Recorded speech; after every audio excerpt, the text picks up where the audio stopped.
Yo, what up? Good morning. Happy Friday. TGIF DK Show coming to you from the TDS Sports Talk studios this morning. A big thanks for tuning in. However, you're tuning in, you got a few ways. Radio dials, classic ones, 105.1 FM, 790 AM.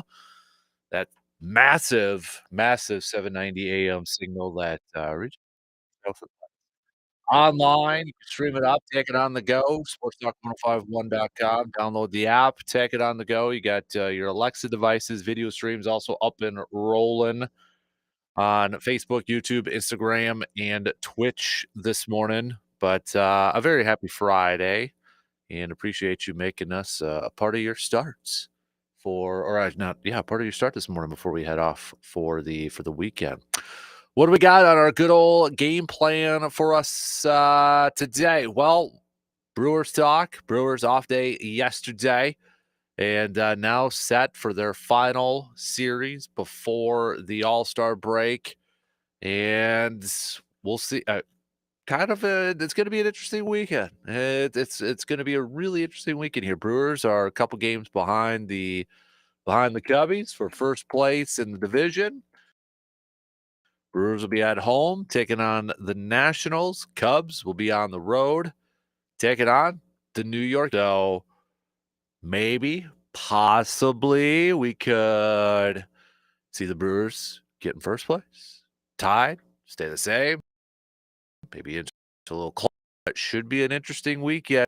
Standings watch, scoreboard watching between, obviously Brewers and Nationals, and then peeking over to see what the Cubs are doing in New York, taking on the Yankees. So should be an interesting weekend here. But for the Brewers tonight, game one with this series, going up against the Nationals. They'll be throwing Quinn Priester. Then tomorrow night should be a really good one because you get Brandon Woodruff making his home debut for this season for the first time since 2023. So that's going to be an interesting game to watch and kind of pay attention to, because you got to imagine the butterflies and the emotions are going to be running high for Brandon Woodruff. So can he keep them in check? I think a lot of it is going to be the lead up to it and throwing that first pitch and that first inning. After that, things will start to settle down. But should be a fantastic night to see Brandon Woodruff take the mound back in Milwaukee. And then I think we're all just excited too to see Brandon Woodruff. He had an awesome debut this last weekend against the Marlins. So to see him back out there, can he give us another example, another impression of the old Brandon Woodruff? Because he sure looked like it in his start against the Marlins. So we'll see. We'll see with that on game two, and then the series finale with Freddie Peralta getting the start on Sunday. And because Freddie Peralta is getting that start on Sunday, reminder, we're not going to see him pitch on Tuesday in the All-Star game, and that's why Trevor McGill will be got the All-Star nod to replace Freddie Peralta. So, but we'll talk some Brewers, plenty of Brewers chat throughout this morning, especially when we bring in our dude, Mr. Brandon Berg, coming up just past 7 o'clock. We will not have an Inside the Trading Room this morning. Dr. Crow unavailable this morning, so we'll get right to Brandon right away just past 7 o'clock. I want to throw this question out there. We made it as part of a Post Glass and Mirror 715 Speaks Poll question. It wasn't even close. But I want a little input from you, if you voted, if you didn't vote. But the question was, are you at this point in time in the season for this Brewer season, are you more impressed with what the Brewers are doing this year compared to last year? Now, kind of take a look at it from at this point this year compared to last year. Okay, we know the Brewers, division winners, made the postseason, et cetera, et cetera. We don't know how that's going to play out for the rest of this season. But kind of go back to your memory. Think about a little bit last year. Last year heading into the All-Star break, you had Contreras as a starter, you had Yelich as a starter. heading into the All-Star break. So, whether you factor that into it and such, or maybe you look at it from this perspective, hey, no Willie Adames, all the injuries that they have suffered from the starting pitching style, just maybe it's a little bit more impressive, but why not even close. I mean, overall, the votes went to that you are more impressed with what the Brewers have done so far this year compared to last year. So, if you believe that, if you voted yes, if you didn't vote yes, or maybe you didn't vote at all, I want some input. What has impressed you more about this Brewers team so far compared to last year? All right. Hit me up. Let me know. All right. I want to hear from you. Shoot me a text on that Shoe Doctors bullpen line, 715-830-1912. So we'll talk plenty of Brewers.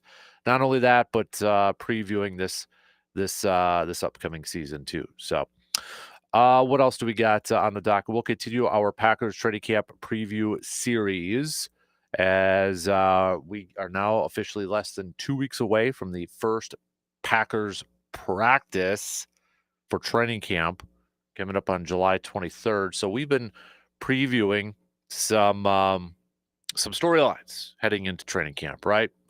We've touched on wide receivers, we've touched on the offensive line, we've touched on the defensive line. We've touched on, was that I think that was pretty much it so far. Anyways, I'm losing track. I got a list down here. We are going to talk about today the corners. We're going to talk about the corners today. Definitely, I think a major storyline, not only from the whole offseason, but heading into the training camp season, preseason, because no Jair. All right. Is Keyshawn ready to be the number one guy? You Carrington Valentine. You sign Hobbs.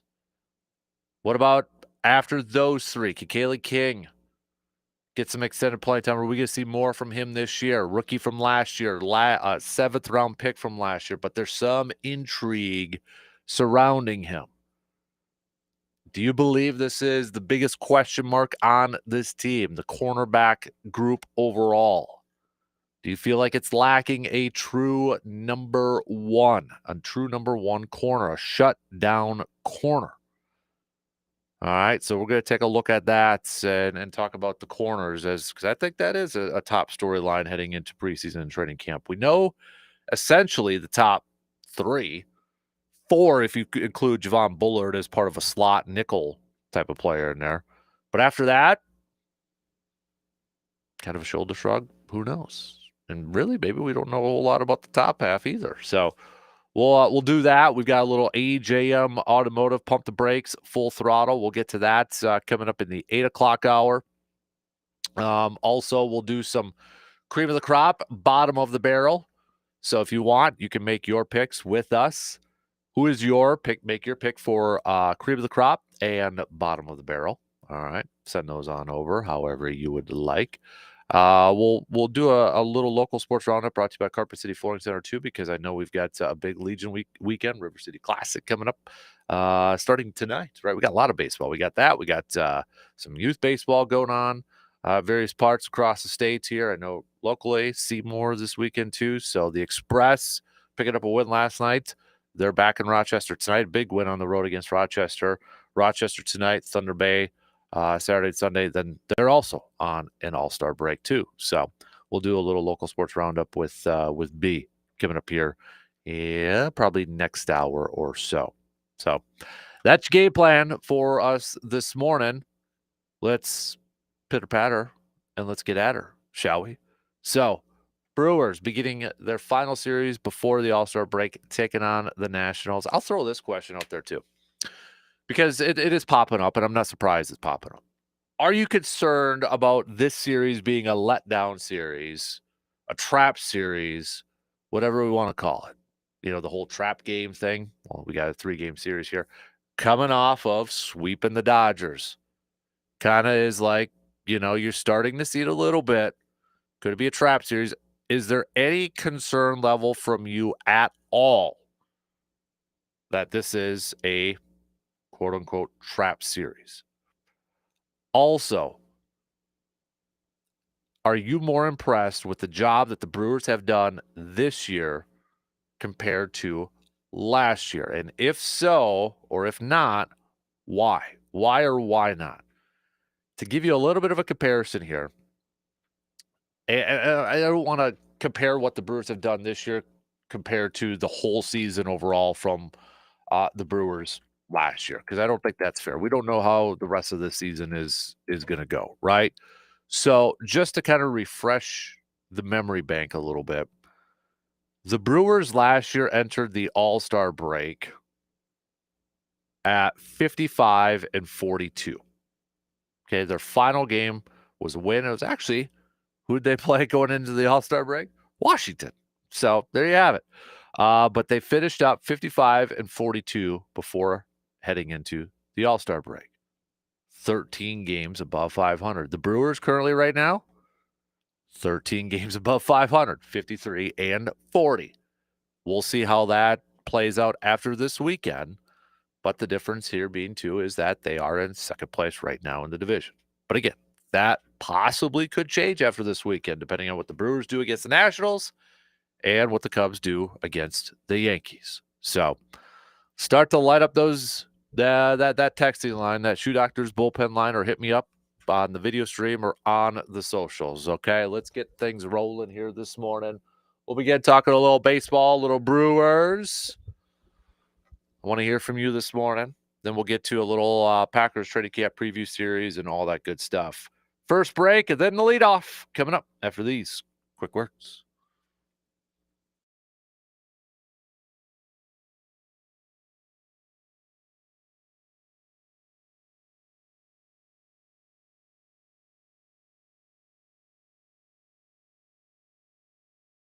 Years, and there's a reason I keep going back. Whether I need some new ammo, a new firearm, or just want to check out what's new, I know I'm in good hands. It's more than just a gun shop. It's a place where you're treated like family. The guys at Tilden Gun know their stuff. They've helped me find the right gear time and time again, whether it's for deer season, turkey season, or just adding something new to the collection. And they don't give you the runaround. They listen, they answer your questions, and they genuinely care about getting what you need. And if they don't have it, they'll work with you to find it. Over the years, I've sent plenty of my buddies their way, and every single one of them has come back saying the same thing. That's a place I'm going to keep going back to. If you haven't been to Tilden Gun, you're missing out. Great service, fair prices, and people you could trust. The only place I go to when it comes to looking for a deer rifle or a turkey shotgun is Tilden Gun. Visit them today at 12427 90th Avenue in Chippewa Falls and check them out online at tildengun.com. Do you have damage to your roof or exterior of your home or pole shed? Call the local experts. Call TF Exteriors now, 715-864-3876, your trusted partner for superior roofing solutions. Whatever you need done, locally owned and operated. Call TF Exteriors or go to tfexteriors.com. Free estimates, works with insurance, family owned, specializes in steel, siding, shingles, and gutters. That's tfexteriors.com. A lot of folks around here are breathing easier because of Grace Home Respiratory. They appreciate that Grace Home Respiratory is a local company that puts customer service first. They appreciate that Grace Home Respiratory provides an array of medical equipment, services, and supplies to help their recovery and enhance their quality of life. They appreciate that Grace Home Respiratory has the experience and qualifications that exceed their expectations. So when you need home medical equipment and services, turn to Grace Home Respiratory not only for the equipment you need, but for their dedicated staff of respiratory therapists who are on call 24 hours a day. To find out more, call Grace Home Respiratory at 715-832-7377 or online at ghr-ec.com. Grace Home Respiratory always has your health and safety as their top priority. Your expert when it comes to medical equipment and supplies. Choose Grace Home Respiratory. Some things can steal your sunshine. Ugh, I just got my hair done. Sorry, the cooler's broken. Anyone see my flip-flops? Anyone? But COVID-19 can steal a lot more. I just took a COVID test. Ugh. Prescription medications for COVID exist. If you test positive this summer, ask your doctor if they're right for you. Visit Pfizerforall.com/COVID-19 to learn more. Sponsored by Pfizer. Hey everyone, it's Dan Kasper here, and when my family needs some auto work done, I take our vehicles to AJM Automotive in Eau Claire, and I haven't looked back since. The team there knows their stuff and treats you like a neighbor, not just a customer. They're honest, reliable, and they always get the job done right, whether it's a routine maintenance or something bigger, or maybe even getting some new tires. I trust AJM Automotive to keep my car running smooth. Just give them a call today at 715-835-9523. Rapid radios are instant push-to-talk walkie-talkies offering national LTE coverage. For a limited time, go to rapidradios.com now for 60% off and free UPS shipping. Add code radio and get an extra 5% off. Broadcasting live from the TDS Sports Talk 105.1 studios, it's the Dan Kasper Show. Time's running out to get your team in for the 5th Annual Casper Classic being held Friday, August 1st at Lake Hallie Golf Course in Eau Claire. We got a few more team spots left for that 1 p.m. tee time. Or if you want to become a sponsor and help out Backyard Dreams, you get a team with it too, peeps. So come on now. Head on over to sign up your two-person team at sportstalk1051.com, and maybe you could win one of these big old title belts here. Or if you're interested in becoming a sponsor, a whole sponsor, reach out to me and I'll put you in contact with the proper peeps and such. But a big thanks to everybody who has signed up their team. Big thanks for that. It's a lot of returners. Always appreciate that. And a big thanks to all of our partners so far this for this tournament. Got to give a shout out, of course, to Lake Hallie Golf Course for hosting us this year. Excited to be at Lake Hallie Golf Course. I love playing Lake Hallie Golf Course. If you have not played Lake Hallie Golf Course before, here's your chance to do so. All right. Park Ridge Distributing, Edward Jones Financial Advisor, Kelsey Nikolai, Carpet City Flooring Center in Eau Claire, VFW Post 305, Myron Construction, Doodah Gin, AJM Automotive Services, Hy-Vee in Eau Claire, Economy Furniture, Muldoon's Menswear, Home Oasis, Service Master. Shout out to our good friend Clay from Service Master, Trillium Spinal Care, Altoona, Dr. Stittelberg. We've also got organizations and peeps who have donating raffle prizes, because that's where a lot of our funds come from for Backyard Dreams as well. That's Chippewa River Industries. That's Spectrum Industries, the Packers, awards, and more with that sweet decanter set. We got some Brewers tickets. Shout out to Brandon's mom and Rocky too, because they're putting together a package. Sounds like Myron is also putting together a package. Economy Furniture has donated a chair too. So a big thanks to everybody who is supporting our 5th Annual Classic this year to help Backyard Dreams. So please, if you have not signed up yet, but you want to, it's quick. It's a quick 9 holes, couple hours worth. You get a free meal. You get your 9 holes. You get your carts. You get some drink tickets and such. It's a really good time. It's a fun time. And every year we do this. You're probably getting tired of hearing this, but every year we do this outing. And the final score, we've got multiple. I mean, almost, I would say 80% of the team, 85% of the teams, 90 maybe. I'll ask Brandon about this, but like almost all the teams are in contention for that title belt, because they're like, really? Man, I was just one shot off or a couple of shots off. And then you get really mad at yourself because you're like, dang it, if I would have missed that putter, not chunked that chip shot or something. So get on over to sportstalk1051.com and sign up your 2-person team today, because we've sold out every year, and I expect to again this year. But time's running out, and we need your help. We need your help. So, all right, let's begin this morning talking some Brewers. 3 games left to go before the All-Star break. We've got Quinn Priester on the mound tonight. Brandon Woodruff's going to get the start tomorrow. Freddie Peralta with the series finale on Sunday. Brewers are 2 games behind the Cubs for first place in the division. The Cubs avoiding being swept by the Twins yesterday, but the Twinnies helping out the Crew, taking 2 out of 3. So there is a chance maybe a little bit of a small one, but you never know. There's a chance after this weekend there could be a few scenarios at play. One, the Brewers are in first place heading in the All-Star break. They'd have to sweep, and the Cubs would have to be swept. Brewers could be tied. Yankees would have to take 2 out of 3. Brewers would have to win 2 out of 3. Or Brewers inch a little bit closer to the Cubbies. Maybe they stay the same, or this is a scenario we don't want to happen. The Cubs improve their lead to the division. So sorry, Cubs fans, but so definitely, I think a weekend, and it's not going to be the be all tell all, but I mean, it's definitely going to be a weekend where you're paying attention to what the Brewers are doing, but also maybe keeping a close eye on the scoreboard of Yankees and Cubs. And I'm sure a lot of us normally aren't Yankees fans or don't want to necessarily root for the Yankees, but maybe we can make the exception if you're a Brewers fan for this weekend to root for the Yankees to do their best against play their best against the Cubs and win a few games over there. So any concern, though, Brewers fans, whether this is a potential trap series going up against the Nationals, obviously coming off of an amazing series, sweeping the Dodgers. Our Brewers were posting stuff about it again yesterday and such. And I'll admit it, like part of me was like, okay, cool, but we got to move on. We gotta move on now. We can't be focusing on that. We can't still be living in that. We gotta focus on this National Series now. Because you can't let the Nationals come into your house,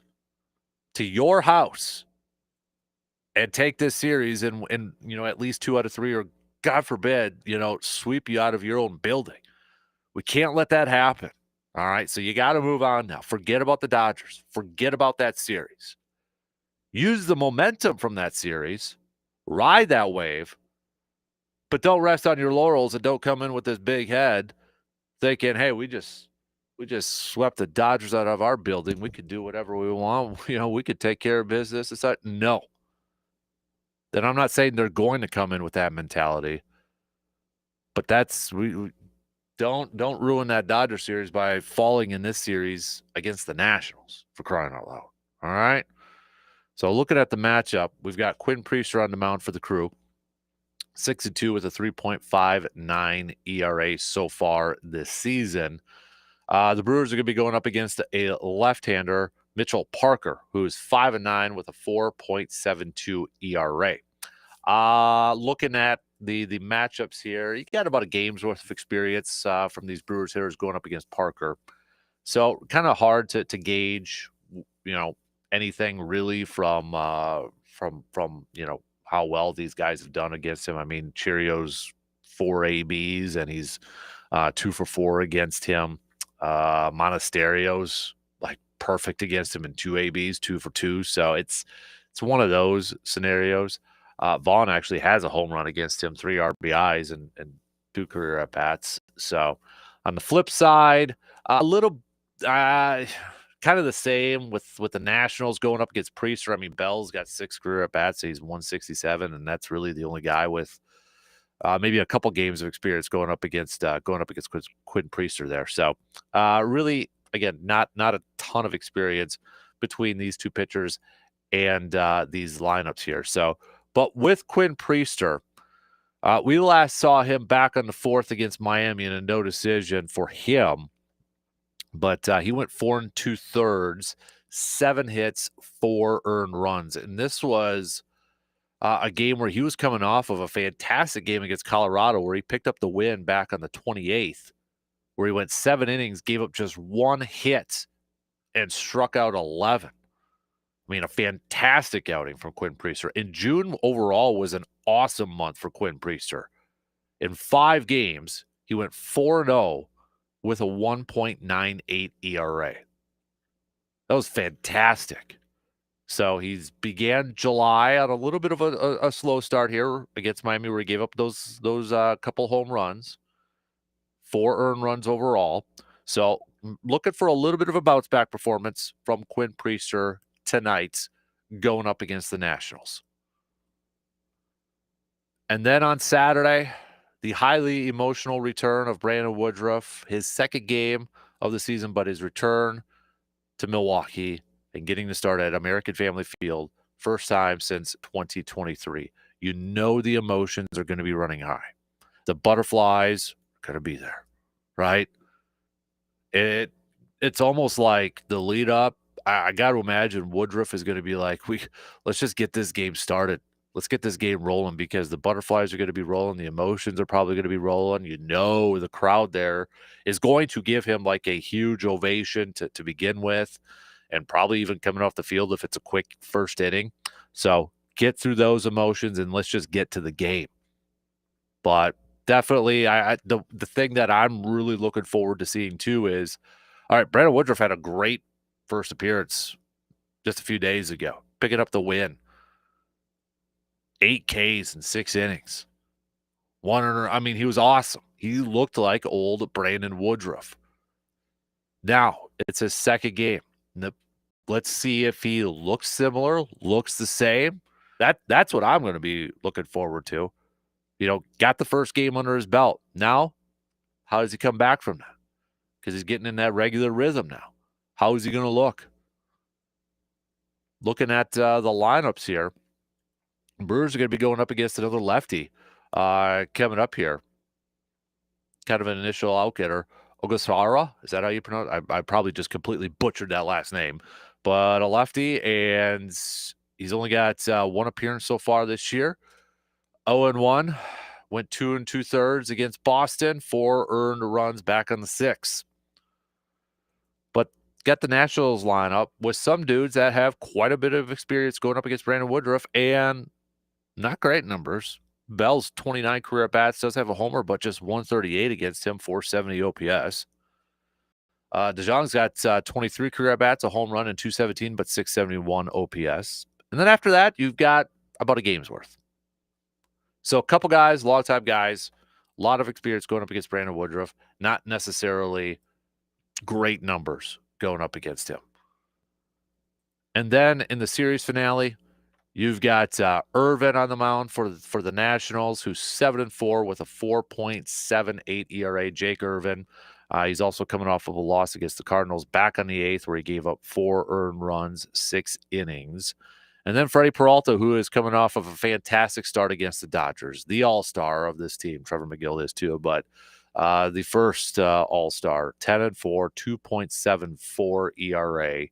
He has just been lights out this year, just awesome this year. I think, kind of getting a little overshadowed from obviously what Jacob Mizorowski has been doing so far this year. But you want to talk about consistency. And that's been Freddie Peralta this year in his 19 games, 10-4 with a 2.74 ERA, already at 105 innings so far this year, 111 strikeouts for Strikeout Freddie. I mean, for crying out loud, you look at what Freddie Peralta has been doing here. He's won his last 5 starts. That's how well he is pitching. His last loss was back on June 3rd against Cincinnati. He had a no decision on the 8th against the Padres, where he gave up just 1 hit, no earned runs in 6 innings. So if we throw that game into there, in the last 6 games, Freddie Peralta has been pretty good. Been pretty good. Can he continue that? And kind of end the ceremonial first half of this Major League Baseball season on a high note for the crew. And when you look at Irvin here on Sunday for the Brewers, you got a little bit more experience with some of these hitters going up against him. Terang actually has 10 career at bats against him, 200 and 400 average. Yelich has 7 career at bats against him, and he's hit 571 with a 1.52 OPS. Contreras, couple home runs and 9 career at bats against him, 333, 1.611 OPS. Flip side. Again, the typical Bell and DeJong has more experience going up against Peralta. Bell's 208, 24 career at bats, a 602 OPS. DeJong's 286 with a couple home runs and a 1.135 OPS. So That's kind of your matchups, your previews, and such with these two. Are you at all concerned about a little bit of a letdown series? I'll be honest with you. For me, a little bit. I definitely am a little bit. I mean, you're coming off of a highly emotional, highly intense game against the Dodgers.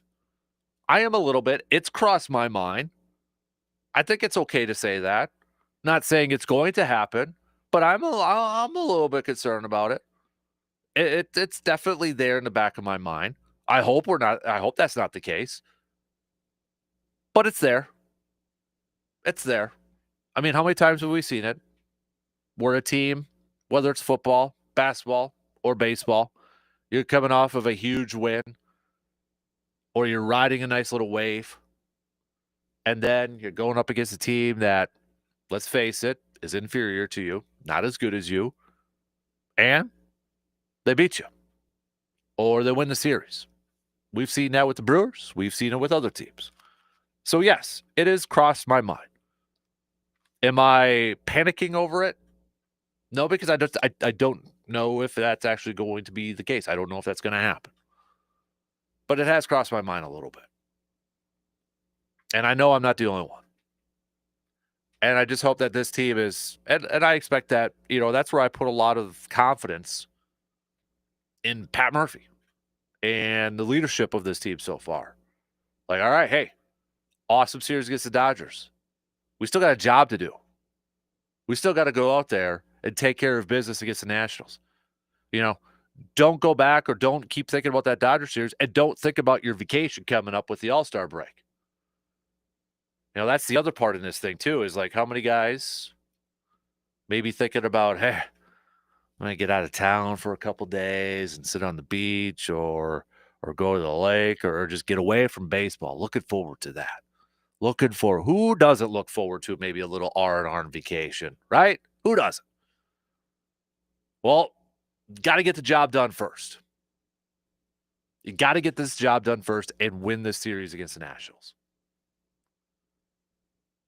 Because if you lose the series against the Nationals, I'm sorry, it takes a little bit away from that Dodger series. It does. So ride that momentum, ride that wave, take care of your business, and get this thing done this weekend against the Nationals. Don't worry about what the Cubs and Yankees are doing. We can, as fans, because I will be. I'll be watching. I'll be paying attention. I want to know if, Brewers win. All right, hey, Yankees help us out. I could do that.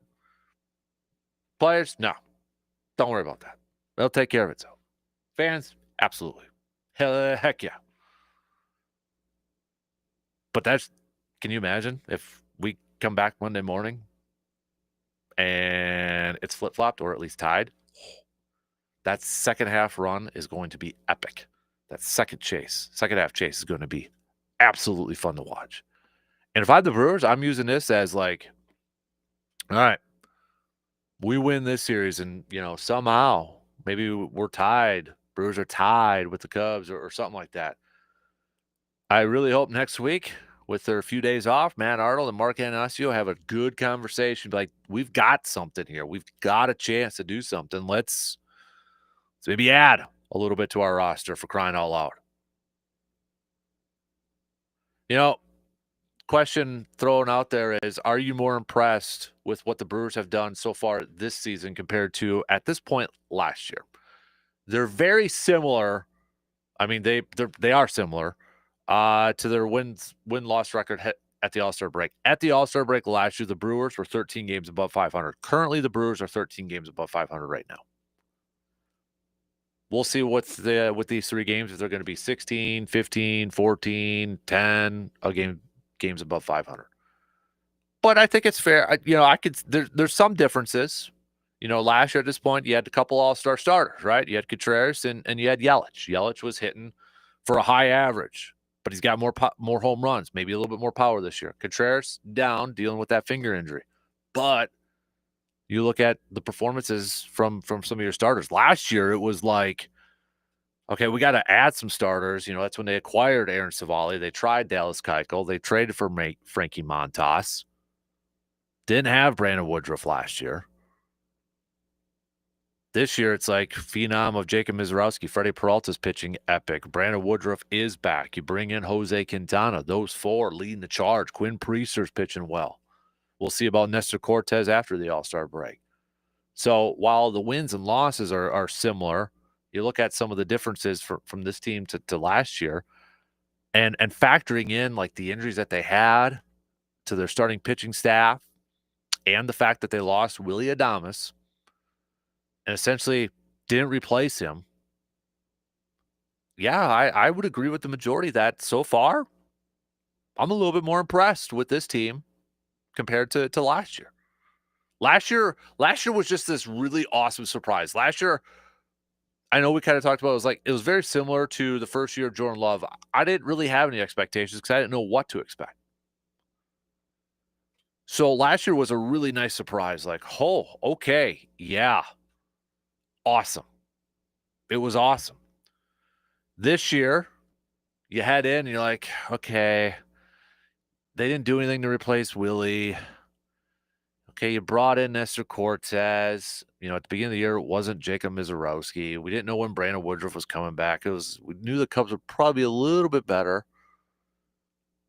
But then you factor in the injuries and you factor in that they're not getting it done with the home run ball. They're manufacturing runs elsewhere, and the pitching has been mind-blowing at times. Yeah, I am a little more impressed with this team compared to last year. It's a different feeling. I don't know how to quite describe it, but it's a different type of surpriseness. I know that's not really a word, but it's a different type of feeling, I guess, compared to last year to this year. Like last year was like I didn't know what to expect. And like, oh wow, okay. This year, factoring in everything, it's like, dang, they're playing really good, and they've overcome some obstacles so far. That's kind of where I'm at. All right, let's take a quick break. Your thoughts, keep sending them to me. All right, Brewers fans, we got plenty more Brewers talk coming up here, especially when B joins us here. I want to finish up the first hour with a little Packers training camp storyline series countdown. We're going to take a look at the corners. This group. You want to talk about an unknown and not really maybe heading into a season not knowing what to expect? It's this group. We'll talk about it.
If you're dealing with a sports injury or joint pain, Chippewa Valley Orthopedics and Sports Medicine is the place to go. Their expert team specializes in getting you back to your active lifestyle, whether it's physical therapy, surgery, or pain management. With advanced care and personalized treatment plans, they're committed to helping you heal right and fast. For expert orthopedic care that you could trust, visit Chippewa Valley Orthopedics and Sports Medicine today. Just head to their website at cvosm.com. All right, switching gears here. We will get back to Brewers talk. Plenty of Brewers talk here this morning. Switching gears just slightly because we're going to continue our Packers training camp storyline preview series. We've touched on different storylines. What I believe are the top storylines for the Green and Gold heading into training camp and preseason now that we are less than 2 weeks away from the first practice of training camp. And today I want to talk about the corners. You know, we've talked about the offensive line. We've talked about the defensive line and the wide receivers. The corners are definitely a very intriguing, kind of an unknown group, if you will. Like, we know the guys, but like, all right, can these guys get the job done? I think that's the main question. That's the main question I have, at least when it comes to these guys. You know, you got Keyshawn Nixon as your number one. Hobbs coming in, your free agent signing. Some talk about, is he a better slot guy? There's some injury concern throughout his young career. And then Carrington Valentine entering his third year. Now, you look at some of these guys, and yes, some of the advanced numbers or analytics, if you will, like Pro Football Focus, there's a lot of things to like about. But do they pass the eye test for a lot of you when you look at this? And then you look at, okay, the depth after that. If you want to throw Javon Bullard in there too, as, you know, a nickel back, Packers do, it's on the depth chart. That's fair too. So I'll admit it, I don't know what to really expect from this group. I mean, we saw a little bit of it from Keyshawn Nixon last year, and honestly, we saw quite a bit of Keyshawn Nixon and Carrington Valentine as your top two corners because of the injuries to Jair Alexander, and then, you know, Eric Stokes not really getting on the field. So we got a little bit of a sample size from it last year. So I guess my expectation on one hand would be, okay, since we got to see these two guys, if we talk about these two guys as being, you know, maybe your top two of the three easily, can we see a little bit more improvement, growth heading into this year, especially maybe from a Carrington Valentine on the younger side of his career entering year 3? And to me, the big question is Keyshawn Nixon a number one corner? He wants to be a number one corner. He believes he could be a number one corner, but can he be a number one corner? The issue or the concerns that I have are, okay, look at the division alone. Can Keyshawn hang with a Justin Jefferson? Can Keyshawn hang with an Amon St. Brown? With a Roma Dunze? With a Jameson Williams? You know, can the corners go up against those top-tier wide receivers? And you look at the schedule this year, this cornerback group is going to be tested. You got the Bengals with Jamar Chase and T. Higgins on your schedule. You've got, you know, you throw in the Ravens with some of their guys over there, like a Rashad Bateman. All right. You throw in the Commanders with Terry McLaurin and now Deebo Samuel. You throw in the Cowboys with CeeDee Lamb and Pickens. You throw in the Steelers with DK Metcalf. You throw in the Eagles, for crying out loud. Giants. Right? I mean, you know, so they're going to be going up against teams that have really good wide receivers. They're going to be tested. And we're going to find out this year if this is a group, a trio, if you will, that can hold down the fort, that can get the job done. Because if they can't, I think we know instantly what a number one priority is going to be next offseason for the Packers. This was an offseason that was full of, is Jair staying? Is Jair going? He's gone. And you look at the draft, They didn't spend a high pick on a corner. They brought in Hobbs as a free agent, but for a lot of Packers fans, maybe a little bit unknown. You read stuff, you watch some stuff about him, you hear other people talk about him, and there's a lot of things to like. A lot of Raiders fans liked him. Just the biggest concern surrounding him was, can the guy stay healthy? He's a good tackler, but there's some people who believe that he is a better nickel corner. Packers sound like they're going to give him a chance to play on the outside, though, at times too. So are we going to see that position versatility? Or is it strictly going to be Keyshawn and Carrington are going to be lined up on the outside because that's how they are in a depth chart, and Nate Hobbs is strictly going to be a nickel corner? And then you talk about the depth after that. A Kamal Hayden, a Micah Robinson. We mentioned Javon Bullard, Kalen King, not Omar Brown, but Isaiah Dunn. You know, there's questions. There's question marks surrounding the depth. I understand. There's a ton of Packers fans excited about Kalen King. I was excited last year about Kalen King too. Kalen King was my preseason dude to, like, you know, every year I pick that preseason player that's like a 7th round pick or a really late pick or an undrafted rookie free agent that's going to make the team and maybe surprise some people. Kalen King was my guy last year. And we didn't see him a ton, right? I mean, he spent a ton of his time on the practice squad. So we didn't get to see him a ton. He's an unknown. I would imagine he's going to make the roster this year. We'll see in preseason training camp. But there's a ton of Packers fans expecting, like, hey, watch out for Kalen King this year. I'm excited to see him too, and I'm excited to see him get more of an opportunity this year. But the reality is that we still don't know a whole lot about him. And we don't know if he's going to be able to play at a high level. Packers have had a history of finding late corners and getting something out of those guys. Sam Shields being a prime example of that. A 7th round pick, rookie year, part of the Super Bowl team, was the kind of the nickel corner at that time with Tremont and Woodson on the outside. Carrington Valentine was also 7th round pick or maybe 6th round. Regardless, very late. You know, Tremont Williams wasn't drafted by the Packers, but he was an undrafted rookie free agent, Texans, and spent a little time there, minicamp, and Packers bring him in. He developed into a great corner for the Packers. So they have a little bit of a history with that. This is a different staff, though, right? I mean, let's be real. It's a different staff. But this is definitely, you know, when I look at preseason and training camp, I look at certain position groups. I look at certain battles. Offensive line to me is a big one, just to kind of see, you know, we know our locks and we know our starters, but there's a lot of, you know, you got the Elton Jenkins that's switching positions, you know, Aaron Banks with the major contract that a lot of people feel like Packers overspent. So how is he going to look? And, you know, you got then the depth questions after that. You got the Jordan Morgan battle. Is he going to be able to crack the starting lineup? I'm looking at the corners. You know, offensive line to me is definitely a group that I'm paying attention to this year to see how it all plays out. And then the depth after that. Corners right there too with them.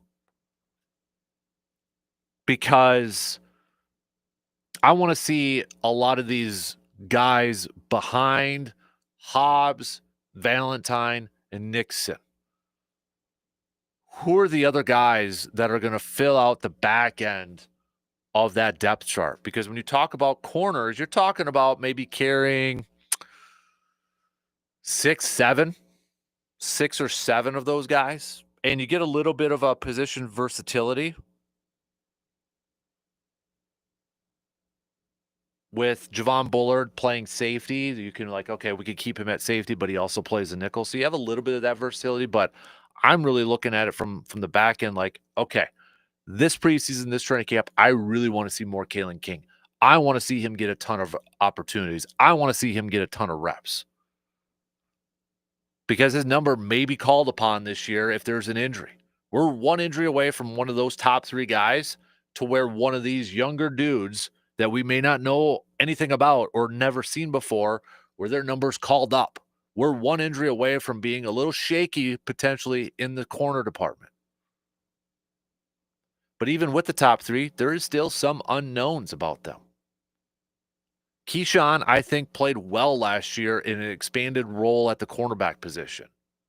I think that kind of gets a little overlooked at times. He did play well. But can he be counted on for 17 games as being like that number one corner? Can he match up with a Justin Jefferson, play in and play out? A Jamar Chase for a game, play in and play out.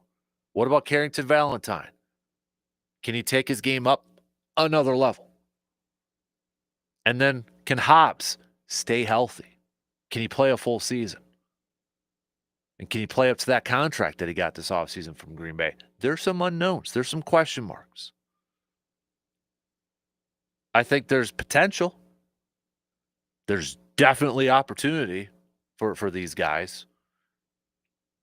And I hope they blow the doors off this thing. And I hope they surprise a ton of people. But when you look at this team and you look at, okay, the depth at certain positions, corners probably up there in terms of like, I'm a little bit nervous. But that's where I think when it comes to preseason, we're probably not going to see the top three like a Hobbs or a Nixon and Valentine in the preseason games. But when we get to the training camp practices, the thing to pay attention to for those guys are going to be when they're matched up with the Jaden Reeds, with the Matthew Goldens, with the Romeo Dobbs. Those are the battles where they're going to get better. It's not going to be the preseason games. Pay attention to those plays when they're matched up against their teammates and how they're doing. And remember, Jeff Hafley wants to drop extra guys in coverage. So maybe that'll help them out in that department too. But if they can't get home with the pass rush, that's really going to put more pressure on those corners to be able to cover man versus man. Shot clock's going to cut us off here in a few seconds. 1 hour is already in the books. Coming up next hour, again, no Inside the Training Room with Dr. Crow, so we'll get right to our next doctor, Mr. Brandon Berg. We'll get back to some more Brewers chat with him and plenty more to get to. 1 in, 2 more to go. We'll be back after these news updates.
All right, here we go. The second hour on the program starting right now. Big thanks for tuning in, however you're tuning in on this fine Friday morning. Coming up next hour, we'll do a little AJM Automotive Pump the Brakes Full Throttle. Also, coming up next hour, we'll do a little cream of the crop and bottom of the barrel. So if you want to make your picks for cream of the crop or bottom of the barrel, you can do so by hitting us up with a quick text on that Shoe Doctor's bullpen line at 715-830-1912.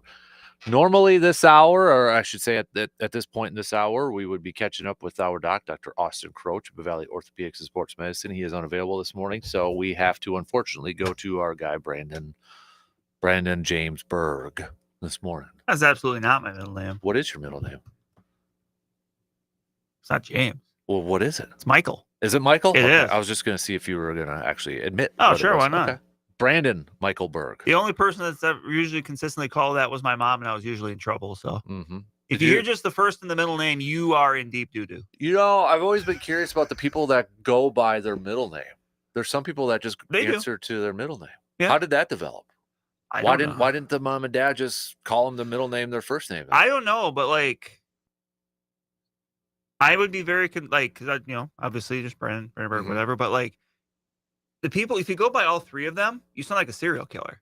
Yeah, like John Wayne Gacy. No, yeah, Brandon Berg. Yeah. Okay, fine. Brandon Michael Berg. That doesn't sound good. Like I would never go by that just for the optics of it. Like it's not like I dislike or anything. My middle name. It's just like I don't know, like the three name thing. Yeah. Yeah. At least for me, it just I don't know. I think it always kind of when you do the middle name, it always kind of like means you're in trouble. Oh yeah, at some point. Especially like I said, for me, unless you're Michael Jeffrey Jordan, then it's kind of a but I don't hear many people call him that. I do. That's because he's in trouble with you. Well, no, and I used to always say Aaron Charles Rodgers, but that might not be a great example anymore. But I think because wasn't it Wilbon that always said Michael Jeffrey Jordan? That could be. I think Michael Wilbon always said that. So. Well, there. Yeah, but how are you? Last I saw you, we were on a golf course last week. That was last week. That's right. We didn't. That's right. There was no show that. Yeah. Yeah. We golfed it up last week. We tried. I tried. You succeeded, but. Yeah. It was good though. It was. It was fun. It was a lot of fun. Hot. It was very hot. But the beverages were nice and cool. They were. So, but no, it was a good time. So, getting ready for the classic here in a couple of weeks. Less than a month. 3 weeks from today. Jeez. So, golly jeepers. We need a few more teams to sign up for that 1 p.m. So, pitter patter, get at her. For crying out loud, come on. Let's go do it. You can go and golf with Brandon or watch him, or Brandon can heckle you while you golf because Brandon's at the 10 a.m. one. It's true. So Brandon's going to be sticking around though. So I'll be there. He's our celebrity. You're a celebrity, dude. You got to do better than that. We don't want to set the bar too high. No. So the bar will be set higher with Justice because he's taller. That's true. And he's a better golfer. Yeah. Let's talk some Brewers, man. I thought you were wearing that shirt. If anybody's watching the video stream, in honor of tomorrow's giveaway for the I'm pretty Brewers sure game. This was a giveaway. I need to go back and see because I've had this shirt a long time. Well, it looks like it. It does, but I need it's the 90s MB logo. The logo that we grew up with, because I had a hat of that logo. It was white with the blue brim. And then the logo. In the logo that apparently did Brian Anderson dirty at some point during his life. He does not like that logo. He does not. So I don't mind. Maybe it's just because we grew up. It's a little nostalgia. Probably. But I mean, look, it's also at a rough time in the history. I mean, the 90s were, I'll often say the only thing that's worse in sports than your team being bad is your team being irrelevant. Yeah. And the Brewers in the 90s, especially once Yount retired after 92, were irrelevant. Yeah. I mean, there were good players that were in there. It's just people just didn't really care. Right. And the team was never above 500. It went from 92 to 2005 in between with all losing seasons. I was trying to think about this too. Just like Wisconsin, or even you throw Minnesota, the Vikings into this too for you. We really haven't gone through a ton of logo where that's just awful, or does it? You know what I mean? Besides that, Bucks had a couple of them, but I wouldn't really say they fit the times. Because you go to like, the 2000, the end of the earlier like 2010s stuff like that, and with like the red and stuff. Yeah. And that wasn't bad. The Michael Red one. Yeah.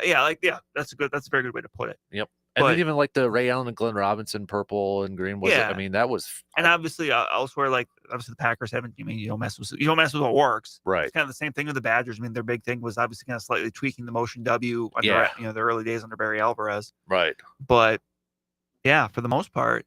Yeah, I mean, some teams just kind of like, what are you doing with some of that? But we've even like I said, your Vikings really haven't. No, I mean, again, you kind of just stick with what works. Right. So, I mean, Brewers, I think, probably has been the one that's gone undergone the most. Probably. change. And then eventually they kind of figure, like, you think of the one with, like, the grain on it. Yep. Like the italicized M. The Ryan Braun. That's exactly what I was going to call it. Just think of the Ryan Braun Prince Fielder one. Yep. And then they smartly realized, hey, you know what? Mm-hmm.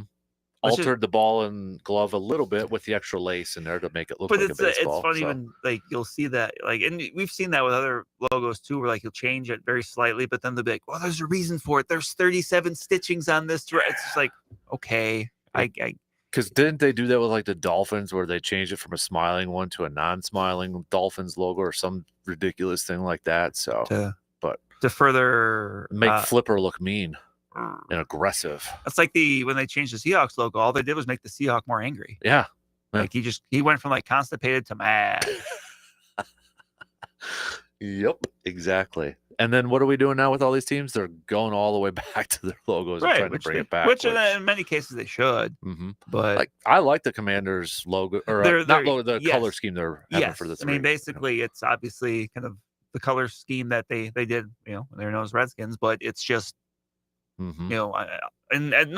Those are sharp looking, right? Like those are good. Like it's nice to see some of those teams kind of embrace that. I mean, obviously the Buccaneers, I could see them go. I would love to see them go to the creamsicle a little bit more. Right. Well, I think they're doing the white creamsicle one. The whole Steve Spurrier. Did you see that video that they released, the teaser with Steve Spurrier? Oh no! Oh, you didn't see that? I didn't see it. No. Yeah, I mean, it kind of like it took me a second. Like Steve Spurrier, I'm like, he did play the first year there. He did, so yeah, I get that now. Yeah. So, but anyways, Brewers talk. A long way around to get to the destination here. Exactly. Just 3 more games before the All-Star break here. Obviously, a lot of excitement surrounding the crew after what happened with the Dodgers series. So this is my first time that I've been able to catch up with you after the Dodgers series. I mean, not to put words in your mouth, but impressive. Yeah, I mean, it's a very good way to put it. I mean, winning in different ways. Monday was obviously pretty handed victory. Mm-hmm. Tuesday, just kind of being able to kind of be a showcase of Jacob Mizorowski and grinding it out. And then Wednesday happened to come from behind. Yeah. I think just, if anything, just kind of for this team being able to go and beat a team that, look, the Dodgers are struggling right now, but they're going to be there at the end. Right. I mean, they are arguably the best team in baseball, mm-hmm. Even if they're struggling right now, but to be able to kind of just say, hey, we can do this and to show it. Right. That was kind of the main thing too, is like I took away, and then, going back to the Mizorowski game, I don't know about you, but like, everybody was 6 innings, 12 Ks, he gave up the leadoff home run to Ohtani. Then, I kind of said, it's like, that almost like pissed him off and flipped a switch, and he just kind of dialed in after that. But I think what was more impressive to me is how he bounced back considering the game before that. Right. His Mets one, because, he is so young and he gets all this attention and hype. And then, hey, you got to bounce back against the Dodgers. Right. And then his first batter, he gives up a home run to Ohtani. And it's like, oh boy. That to me was probably the most impressive thing, is like he just like the way he bounced back from the Mets game and then that at bat against Ohtani. Right. And that's, at this point, since it's still pretty kind of early on in Mizorowski's major league career, you're kind of looking at these, how does he approach these certain kind of milestone moments? Mm-hmm. And that was a big one, because not only are you coming off that rough start against the Mets, but also you're going against the Dodgers and, the great lineup, and, it's national TV game, and just there's a lot of things that kind of went into it, but he just, and I think the thing I liked the most about it wasn't necessarily, the first 5 innings he struck out, just how he navigated through the 6th inning. Yeah. And I like the fact that Murphy left him out there to do it. Mm-hmm. Because he had, through the order, right? The third time through the order, there was some traffic on the bases, and he was able to get outs without striking people out, because that's, mm-hmm. that's going to happen.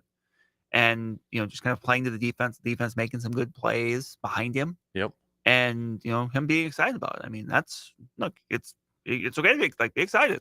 That's what yeah. It's a big part of the game. A big moment in the game. I think he understood that. Yep. And I didn't view it as any sort of way of kind of trying to one up the other team. He was just excited for what was happening. Right. I have no problem with the emotion that he shows and how pumped up he is in that. So I thought, yeah, good. I totally agree with you. And then you go to the series finale. I mean, there was moments I thought like the Dodgers could have just opened that up and put up a bunch of runs, but credit to the Brewers for getting out of those jams and then just towards the end, timely hitting and grinding it out. Yeah. And that was one where I forget the exact moment, but the Dodgers were up, and I'm just like, okay, this just feels like a 2-1 Dodgers win at this point. Even going to the 9th, and Tanner Scott's had some issues, whatever, but getting a couple runners out, it's like, oh, okay, well, this, maybe, at the very least, they're gonna make it interesting, and obviously, coming through, and then, I mean, the 10th, I mean, Trevor McGill pitching, honestly, I think was probably his best inning of the year. I mean, maybe that fourth save he got in Minnesota would be up there as well, but there was still some traffic there. This one was one where he was just throwing it by guys. Yeah. And at that point, it was kind of like, okay, I think this is going to happen. Just, knowing that you had, I think it was Frelick on second base. On second, It's just like, okay, you got a speed runner at second. Now it's almost like, okay, this sets up well. I mean, you weren't going to ask William Contreras to bunt, but essentially his fly ball worked as a bunt. Right. Yep. And then, it kind of took him maybe an extra batter, but still being able to, to get the job done. And it's just, this team has a lot of energy right now. And I think more importantly, this fan base kind of, it seems like the last couple weeks, because look, you and I, we're going to come on, and there's, a lot of our listeners, we're going to talk Brewers all the time. Right. But I think you can always kind of tell. And I honestly put a lot of it on Mizorowski, to be honest, where it just seems like there's this little extra pep in the step for a lot of people. We're suddenly, you're seeing it a little bit more in places, and maybe it's because of the national attention he brings or what. But I don't know, it just seems like since Mizorowski's kind of arrived, there's just to me, there's just a little bit more something, a little more energy, whatever you want to put I would agree with that. I mean, I know it was a Dodgers series, but a shout out to the fans you're talking about almost over 30,000 per game, right? Even like a day game. Yeah, and I think the Tuesday night game was like 38, 39. Right. On a Tuesday night in July. Right. And no, I would agree with that. And I think that kind of, would you say that trickles down to the team itself too? I think so. Energy? I mean, if you're playing in front of more people, I mean, you can't help but kind of feel it. Right. Yeah. I mean, you look at Trevor McGill's reaction after he struck out that last. I mean, you could lip read. We can't say it. No. You can go find it. Yeah, you'll be able to figure out, even if you are not a professional lip reader, like Dan and I. Yeah, because we were watching. Hudson was even like, "Did he say let's go?" And I said with an extra word. Yeah. In there. So I mean, he was jacked, and rightfully so, for crying out loud. I mean, that was huge. And then that you talk about Mizorowski's moment, but you talk about Trevor McGill that game, and then finding out afterwards he made the All-Star game. Right. That's I mean, that's pretty cool. That is. And rightfully so too. I think he absolutely deserves it. That because we kind of in the lead up, it's kind of like, okay, well, there's not very many slam dunks. We thought obviously Freddie Peralta was, but if you asked me who would be the next most deserving, the two people I would have said would have been some order of McGill and also Abner Uribe. It's just tougher for a middle reliever to get that, because it's always, you have to be elite, and I think he's been very, very, very, very good, or it's almost a spot where you have to be that guy but on a really bad team. Right. Where I think of an example like Evan Meek in 2010 with the Pirates, where he was awesome as a 7th or 8th inning guy, but the Pirates team had nothing else. Right. So it's kind of okay, well, he's going to be our guy because he's worthy, but it's but in this case, obviously, McGill getting it is very, very well deserved. I mean, he stepped in, seamlessly into the closer spot. There's been a couple hiccups along the way, but there's going to be, and really kind of made it his own. I think he's just kind of got the right temperament for it, right? And just kind of that, long lineage of kind of Brewers closers that have just been able to kind of ascend. And it really seems like last 8, I guess maybe going back to Corey Knebel, where it's it always seems like they have the next kind of homegrown guy up. Yeah. Where you go, I mean, because, to me, it starts with after Francisco Rodriguez, because obviously he wasn't a homegrown guy. He just had 5 different tenures with the Brewers. But, you go from Corey Knebel to Jeremy Jeffress. You go from Jeremy Jeffress to Josh Hader to Devin Williams. Well, could we throw Axford in there? But Axford was before K-Rod. But still, I mean, he was one that was kind of more of a find Mm-hmm. because he followed Trevor Hoffman Oh, that's because he right. was Yep. on the team. Mm-hmm. And then when Hoffman had his struggles, I think it was 2010, if I remember correctly, he kind of ascended to that spot. But it always seems like they have that next guy kind of on tap, which is why they have not been afraid to kind of, when the time comes, go away from these guys because you have someone else. And not to say that I think the Brewers are in any hurry to trade Trevor McGill because they're not. Right. But like you always kind of feel like they're in that spot again with Adner Uribe. He kind of feels like he's the next guy up when that time comes, but that time's not coming for a bit yet. Right. Just kind of popped in my head. We talk about, a lot of the credit for Chris Hook and, Pat Murphy and a lot of these players. But I mean, again, you talk about that. If we said like, okay, who are some of the most important, if it was just players and coaches, most important to the success of this team, would you put Chris Hook in the top 5? Yeah. Easily. I mean, when you have the amount of turnover they've had and the results largely stay the same, you have to kind of look in different spots. And I mean, I remember after 2018 when Derek Johnson left. Yeah. And I remember exactly where I was when I had kind of seen the news. And I was just like, because obviously, I mean, even at that time, I think because as Brewers fans, I don't think we were that used to having good pitching. Right. Because for so long it was, well, they can slug, but can they get enough starters or can they, find relievers that can give you good innings? And in 2018, obviously they had that mix. And then suddenly you see, well, the pitching coach is leaving. Like, what's going on? Right. And I mean, in hindsight, I mean, Derek Johnson, I think he's from Kentucky. He went to the Reds. Like he wanted to be closer to home. Okay, it's fine. I mean, there's not much you can do about that. But then it's kind of like, oh, well, now what? Then you hear like, oh, Chris Hook, he's been in the organization, and then he's a lifer almost. It feels like he started off with like the Timber Rattlers, I right think, down there. And he, at this point, he's just one of those guys where it's like, you better just make sure you take care of him. Like, make sure he's getting his bump up in pay that he rightfully deserves. Like him and that staff, it just, they seem like they have a good handle on things. And I remember when Pat Murphy was hired, and I think you and I talked about it, because there was like some players that came out and said, is Chris Hook staying though? Like just the importance that he meant to that team too. And I don't know this firsthand, but it sure seems like it's one of those scenarios where Pat Murphy's like, I don't got to worry about you.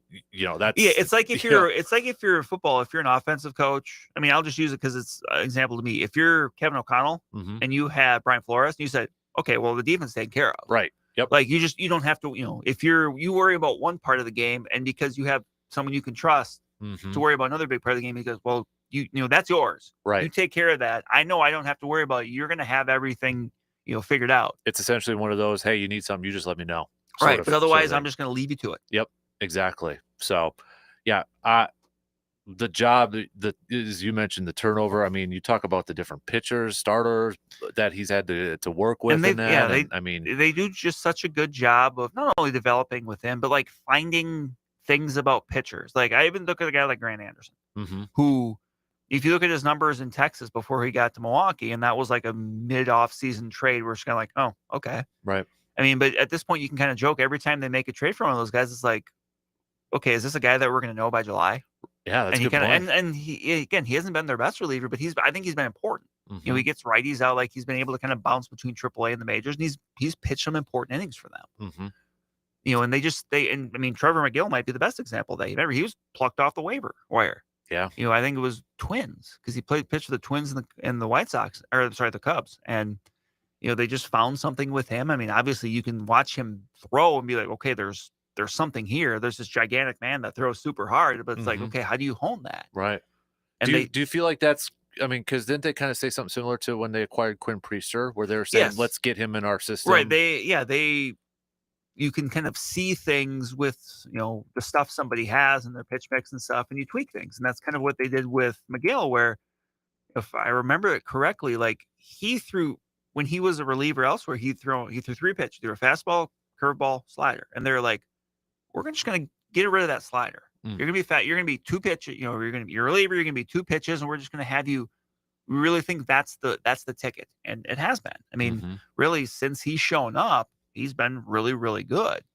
And it's just kind of seeing what pitchers do well and working off that. Priester becoming more of like a sinker slider guy. I think the book on him when he was with Boston kind of wanted him to go chase velocity a little more. Hey, do this because it makes you throw harder, but they're like, well, and the Brewers are kind of like, well, let's go sinker slider. Let's make you more of a pitch to contact kind of guy. And they've had success with that. Mm-hmm. Yeah, it's kind of fun to watch, really. It I is. mean, these last few years to see this and that, and really kind of showcase, I think, to fans and such that these guys, these coaches, these pitching coaches, and that how important they are to the success of your ball club. Right. Really. And that mysterious pitch lab that nobody can ever really get any info on. I mean, that is like Fort Knox. Like, you cannot get any info out of what goes on in there. We don't know. It's like, yeah, that's something they've really invested in, though. Right. And that's something. Look, you gotta give like Mark Anastasio and the team credit for that. Like, I'm sure at some point someone went to him and said, hey, this is something that, and it's kind of like is it the Academy in the Dominican Republic? Yeah. Where, obviously we're seeing the benefits of, their international with not just Jackson Churio, but other guys too. Jesus Mate, yeah, like some of the younger guys too that we might see in the coming years. But like finding ways to invest that isn't specifically this player, let's go get a free agent. It's like, okay, well, that can help, but like, it's kind of like the old adage of like, teach someone to fish, they can fish, they can fit, they can eat for life. You give someone a fish, they can eat for that day. It's like, well, if we teach everyone here to fish, it's something that can have a longer impact. And we're seeing that right now. Right. We got to take a quick break, but a lot more Brewers talk coming up here. I want to talk about this series and such. And, we are getting a little bit closer to the trade deadline. Was there any other names that maybe pop up on the radar that would intrigue us as Brewers fans? So quick break. We'll be back in just a couple minutes.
So we got Brewers and Nationals starting tonight. The Brewers off day yesterday, coming off that big series sweep against the Dodgers and such. So Brandon, I'm going to ask you this straight up: you concerned about a trap series with the Nationals at all? I think the day off helps. Yeah. I mean, like if the Brewers take 2 or 3 in the series, will that be a disappointment coming off the Dodgers? I think that, and maybe for some, but I wouldn't be. No, you know? I mean. I think that I'll just say this. I think the day off helps. Yeah. Because you just kind of get a day between it. Mm-hmm. You know, when you're not traveling anywhere. So you just, I'm sure by now they've all kind of processed it. But I mean, they're pros. I think they get it. Like, I think if they end up dropping the series, it's just going to be more because maybe the Nationals have played well. I mean, they recently fired their manager and their GM. So they're, you always kind of wonder about like the bump with that comes with sometimes teams will play better right off the bat with a new voice in there. Mm-hmm. But, I would say I'm not concerned for the reason, like just for of who they play and just coming off the Dodgers. I just think the circumstances aren't bad for it. I'll tell you why I'm a little, not like I understand where maybe some people go, yes, the Dodgers won, but also it's vacation time after this for some guys afterwards. Yeah, you get a few days off with a break. It's like, whenever we all have, and I'm not trying to compare us to pro athletes, but I mean, we're all human at the same time. Whenever we got some time coming off, we always look forward to it, right? We might like trying to coast through and all that. Not saying these guys will, but I think it's, maybe a little in the back of the mind of some people like, oh man, I get to go by the lake for a couple days or catch up with the family and go to the beach or something. Whatever. So you factor that also into it too, and it's like, okay, just be careful, guys. Yeah. Then you got a Nationals team that's got a new manager and a new GM and a new So that's why there's a little bit of me that's a little concerned. You're not superstitious, just a little stitches. Yes, stitches. Thank you. So that's why there is a little bit of that for me when there's a few different things into this thing, and maybe it's just because I'm still scarred by losing 5 in a row to Pittsburgh before the All-Star break a few years ago. Yeah, oh yeah, that was something. Yeah, but the other part of it too is like maybe I'm putting a lot into this weekend because I'm like just thinking about the possibility of when we're back on Monday, we could be in first place. The Brewers could be in first place. Possible. Because start the day 2 games out, and the Cubs have to go to New York to play the Yankees. So we'll see there. But yeah, I mean, Twins. Thank you very much. It took 2 or 3 in that series with the Cubs. So thank you very much for a little bit of help there. So could have done one more for us, but we won't be too greedy. So 2 out of 3 ain't bad. Yep. So go to travel across the country and having to go to the Yankees, who I think just swept who they played. Who were they playing again? I can't. I'll look it up here while you take a sip of the water. Over there out of that Sports Talk Cup, that fancy Sports Talk Stadium Cup. Seattle. They beat Seattle like if it was a sweep. But nonetheless, it's still going to be a tough test for Cubbies and for the Yankees. Yeah, they did sweep the Mariners. So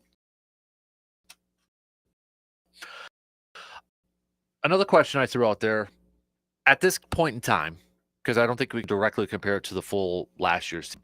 But at this point in time, so the Brewers last year entered the All-Star break 13 games above 500. They had 2 All-Star starters, Yelich and Contreras.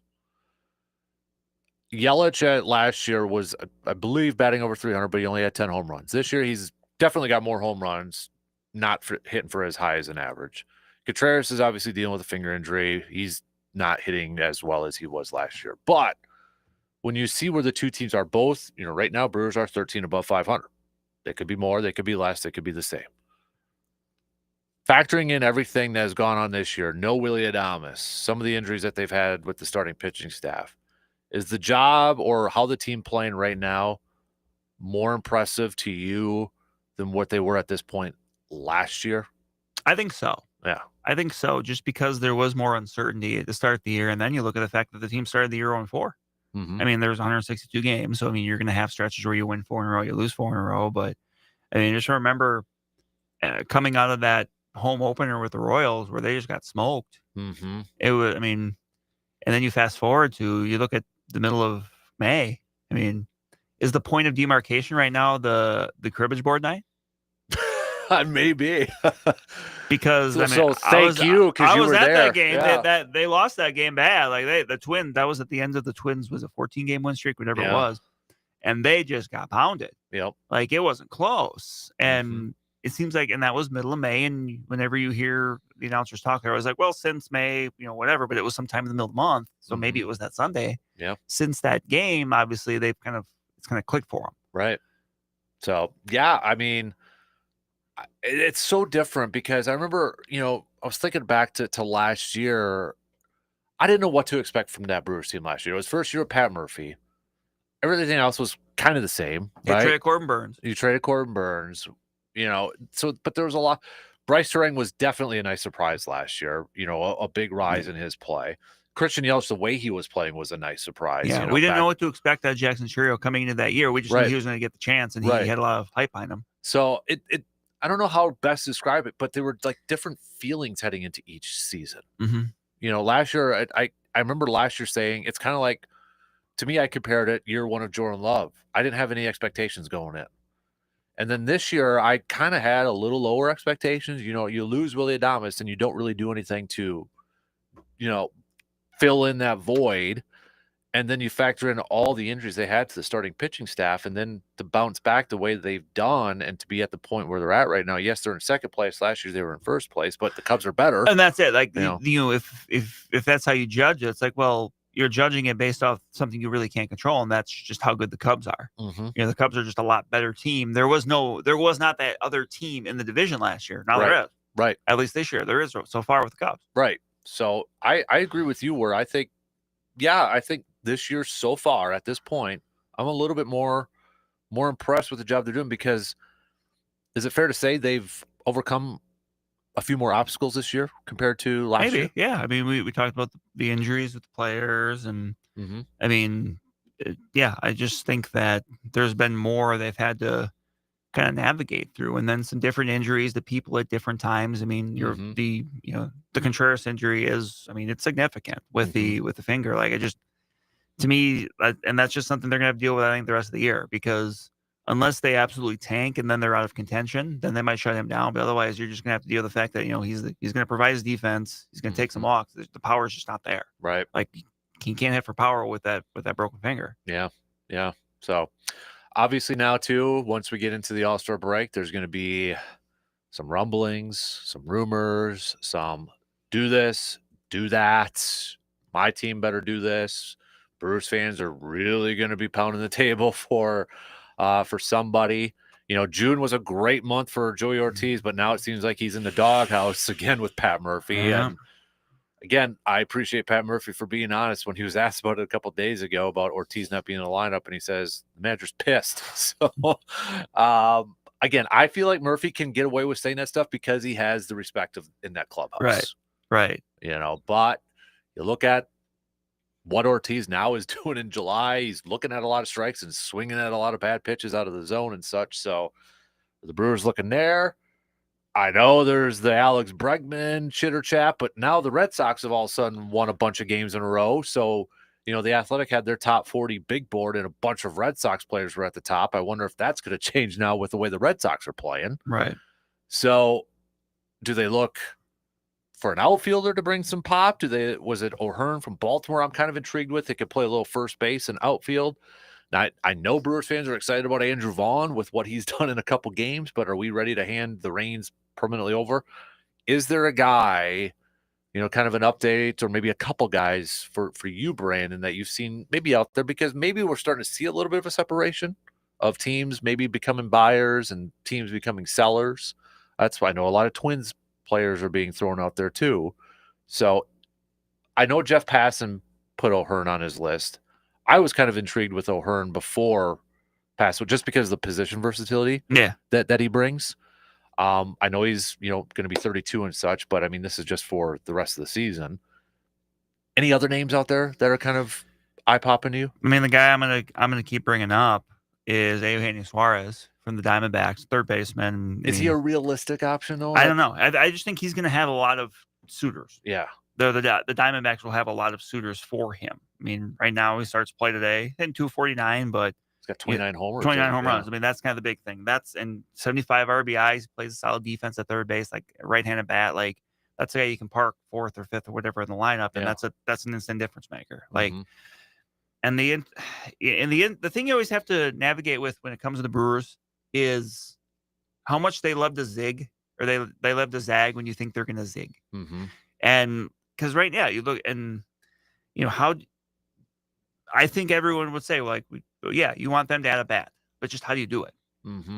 There's the guys you mentioned, but then how many times over the years have we seen, like, okay, we think they're going to do this, but then they do that. Right. We think we need to add in 2019, they got to add a starter, and they had Drew Pomeranz, and he's their best reliever down the stretch, and like a difference maker. But like, or even when they acquired like Jonathan Scope, too, Scope, right? That was or Mike Moustakas to move Travis Shaw to second, like, right.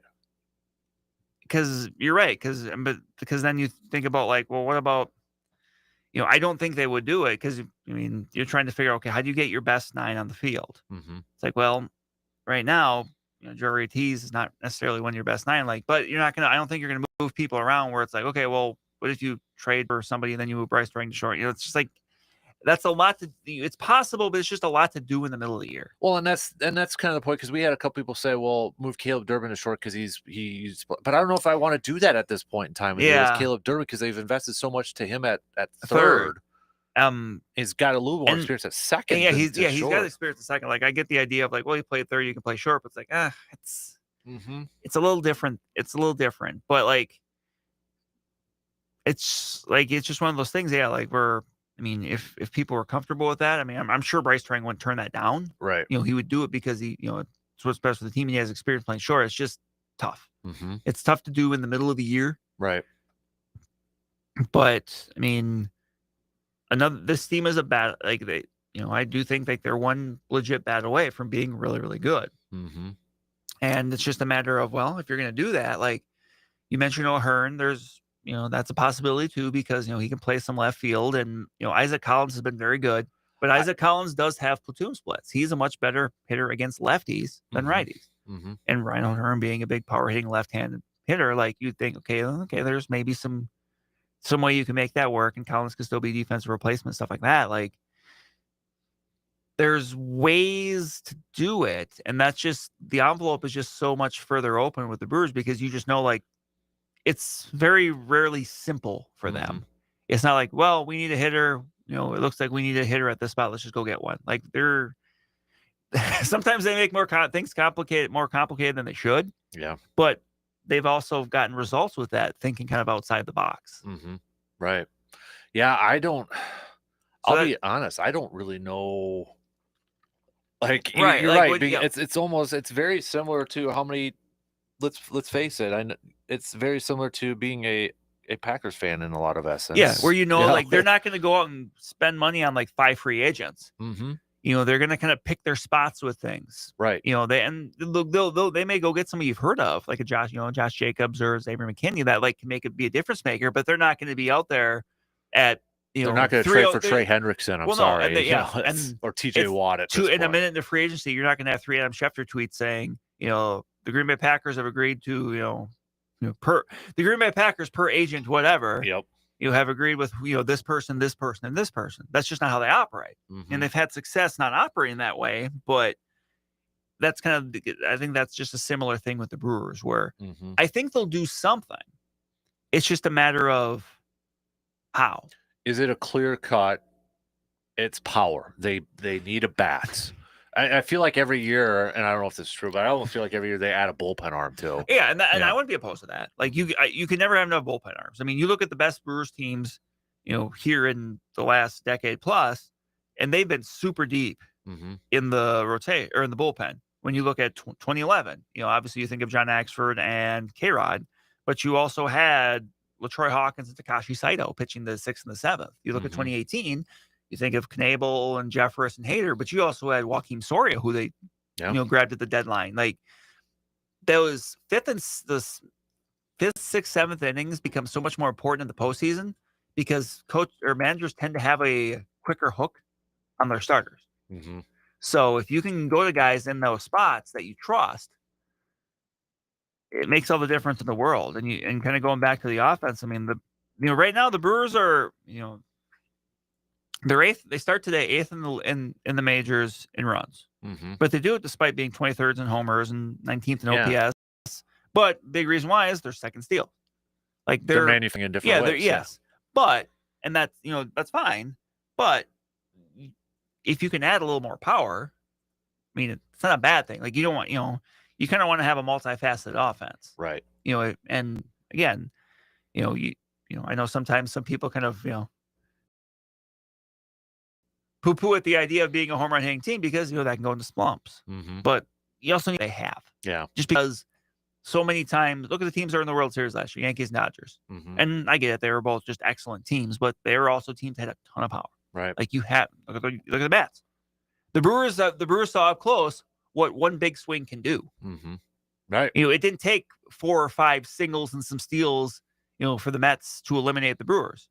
What was it? It was like I'm trying to remember because I've tried to block that out from my brain, but you were there though. Too, I was. It was like I think there was a hit and there was a walk in there, and then suddenly it's just one big swing from a power bat. Yep. And then boom.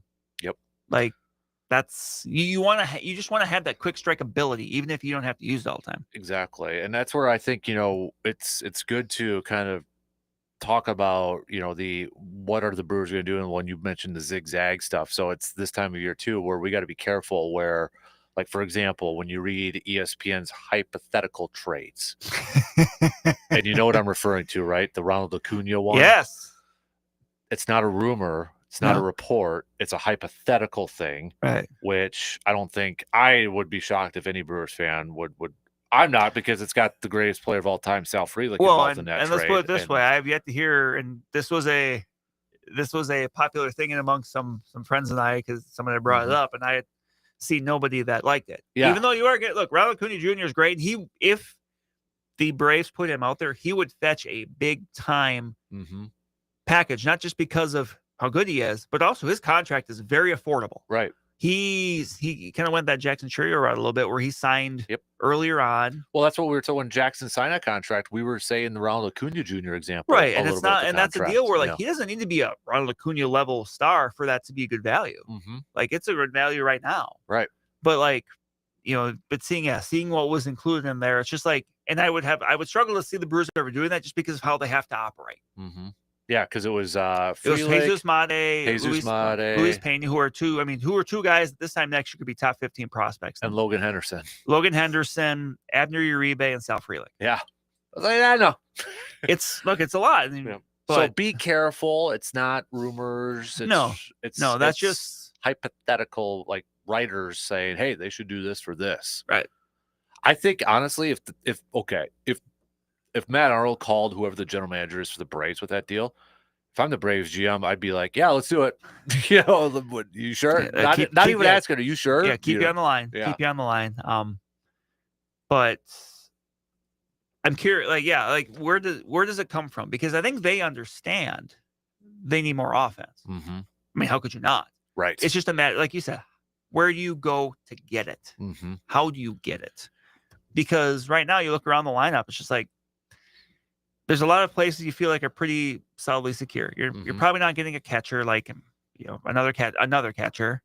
First base, obviously that's a possibility. I mean, Rhys Hoskins is gonna be out till later in August. And obviously Andrew Vaughn's had a really good first few games, but there's intrigue there with him too, because with his first few years of the White Sox, he did put up some home runs. He's done some things, he's also got the pedigree. And you always just wonder sometimes, no disrespect to the White Sox, but when you have players that leave an organization that's not exactly killing it. Yeah.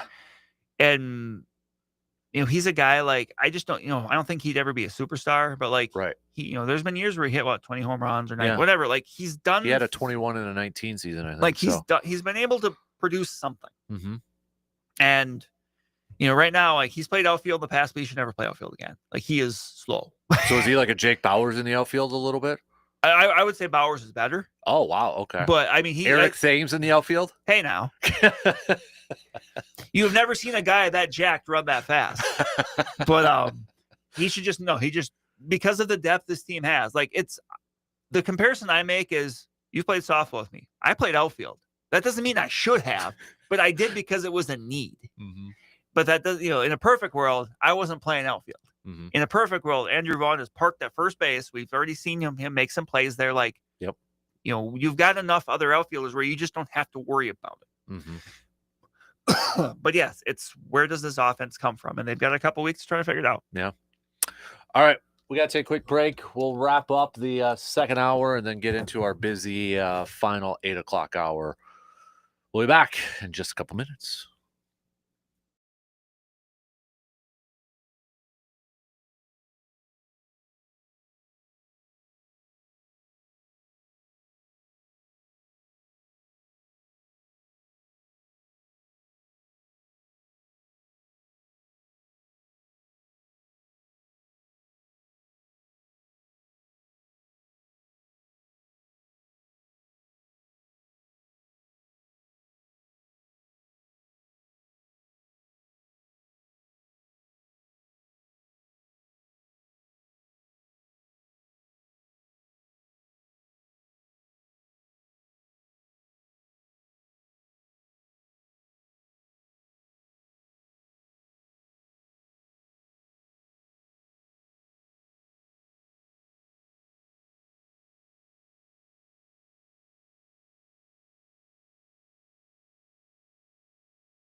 Coming up after we shut off the mics here this morning, Brandon and myself will have another top 5 plus on the Man Cave podcast. And in honor of the Northern Wisconsin State Fair, we're going to do top 5 fair foods. Now, I do have a couple. Can we do beverages? Yeah. Okay. I'm sorry. When I said foods, like top 5 like fair offerings. Okay. That I just wanted to double check. Yeah, no, we can expand that. All right. Yep. Good. Yeah, we can expand that. All right, good. So yeah, that'll be coming up. Don't forget, we need your help with this too. Man Cave Podcast. If you have the ability, which you all do pretty much, Spotify, or Apple. If you could, just look up the Man Cave Podcast on Spotify or Apple, whatever app you use to listen to podcasts. Click that 5 stars. So you're going to see a rating. Click 5 stars. And then on Apple, if you can leave a nice review just saying, Brandon's awesome. Dan's okay. Good podcast. Very good podcast. Yeah. That helps us because that actually gets the podcast out there more. More reviews, more positive reviews, more 5 stars. That helps because the algorithms of the computer warlords out there. The algorithm. Yeah, Al Gore. I just got that. Sorry. that gets it out there. So please and thank you for that. Even if you don't listen to podcasts, like, I don't listen to podcasts. Just do it for a favor for us, please. Brandon, say please so people will do it.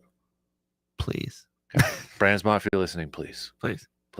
So we only got a few minutes left. So I want to go back because this was a few days ago, but we're going to see him again tomorrow. How impressed were you with another Brandon Woodruff with his first start more last impressive week? Brandon. Yeah. That surpassed my expectations. Yes. Yeah. I know he said he had none. Like, I was kind of in a similar boat. Honestly, I kind of had a bad feeling about it just because, it had been such a long road. Yeah.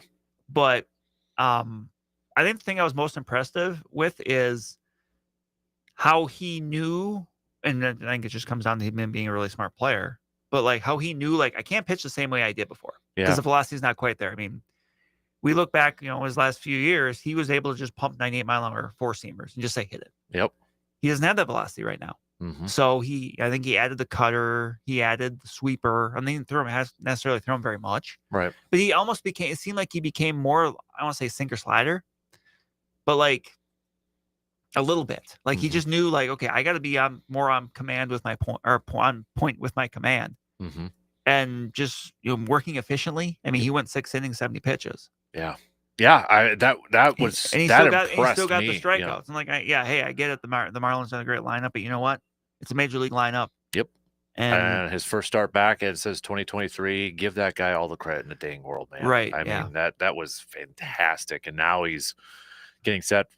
The butterflies are going to be there. They will. And honestly, as cool as it would have been to have his first start at home, I kind of like that environment. I do too. He had it somewhere that was, I mean, he was going to put enough pressure on himself, but like having it in Miami where there was, I sent this to my friends because I thought this was funny. Like I didn't get it. Well, my friend, no, I don't think but like, this isn't something I don't think you'd be interested in, but the Saturday game, I was watching the Saturday game on TV and in like the 9th inning, I had seen up on the ribbon board at, I think it's Lone Depot Park, whatever it is, that they had the total for the 50-50 in the stadium. And that's something I've always laughed about because like, like I talk about last year when I went to the playoff game, it was like 41,000, whatever it was, 42,000. Yeah. In the 9th inning at the Marlins Brewers game Saturday, it was $6,200. That was Page's spit take. And just because some, and I'm trying to remember what it was a couple weeks when we went to the Brewers game in Minnesota, but it was a pretty good amount. But like, and there weren't obviously the attendance was low. So that just kind of speaks to like, okay, that made me chuckle. Yep. No, I agree. So I'm excited to see him Saturday. I think he's probably at this point, like he's excited, but let's just get to it right now. The build up has got to be, kind of getting there and stuff. Right. The first home start to me, seems like that's that last hurdle. Yep. And he got the nice ovation Monday. Yep. Early on in the game Monday, but he'll still get a really nice one, tomorrow as well. Is final question on this. Assuming these are your top 4 of Peralta, Mizorowski, Quintana, and Woodruff, is that a 4 that can win a World Series? I'm going to agree with 85% of people that said, I think it is. I think that is a playoff caliber, can get you the World Series caliber rotation. Because, I mean, you usually use a 4-man rotation. You use 4 because you have enough built-in off days. Right. So Nestor Cortez, really quick, had a rehab outing and looked like good. He looked good. It sounds like with the Timber Rattler, sounds like maybe 1 or 2 more. That's going to be an intriguing player to watch. It's going to be interesting what you do. Yeah, because Priest's only got 1 option left. Yeah, and if they don't really want to use it if they don't have to. Like you move him to the bullpen for a couple weeks. Yeah. And while things kind of work themselves out. Cortez a trade candidate because a lot of teams are looking for starting pitchers. And right. You got a veteran lefty. It seems like him or Quintana would be those potential trade, but Quintana's been healthy and been there and been pretty consistently solid. Like I think they might. I'd rather have Quintana. Right. Yeah. Cortez at this point is just more of an unknown, but that's again, that's what the next few weeks. That's why this is so interesting. Yep, exactly. So, all right, shot clocks now. There you go. Cream of the crop, bottom of the barrel. AJM Automotive, pump the brakes, full throttle. We got those coming up in the final hour after these news updates.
All right, final hour kicking off right now. A big thanks for making us a part of your start before you head off for the weekend, you crazy kids out there. Lots of stuff to be happening this weekend. You got the River City Classic for some Legion baseball, which starts tonight at Carson Park, the 29th annual River City Classic. So got that going on. We've got youth baseball at Seymour. We got the fair. I mean, there's just a bunch of stuff going on this weekend. So no excuse not to be outside, right?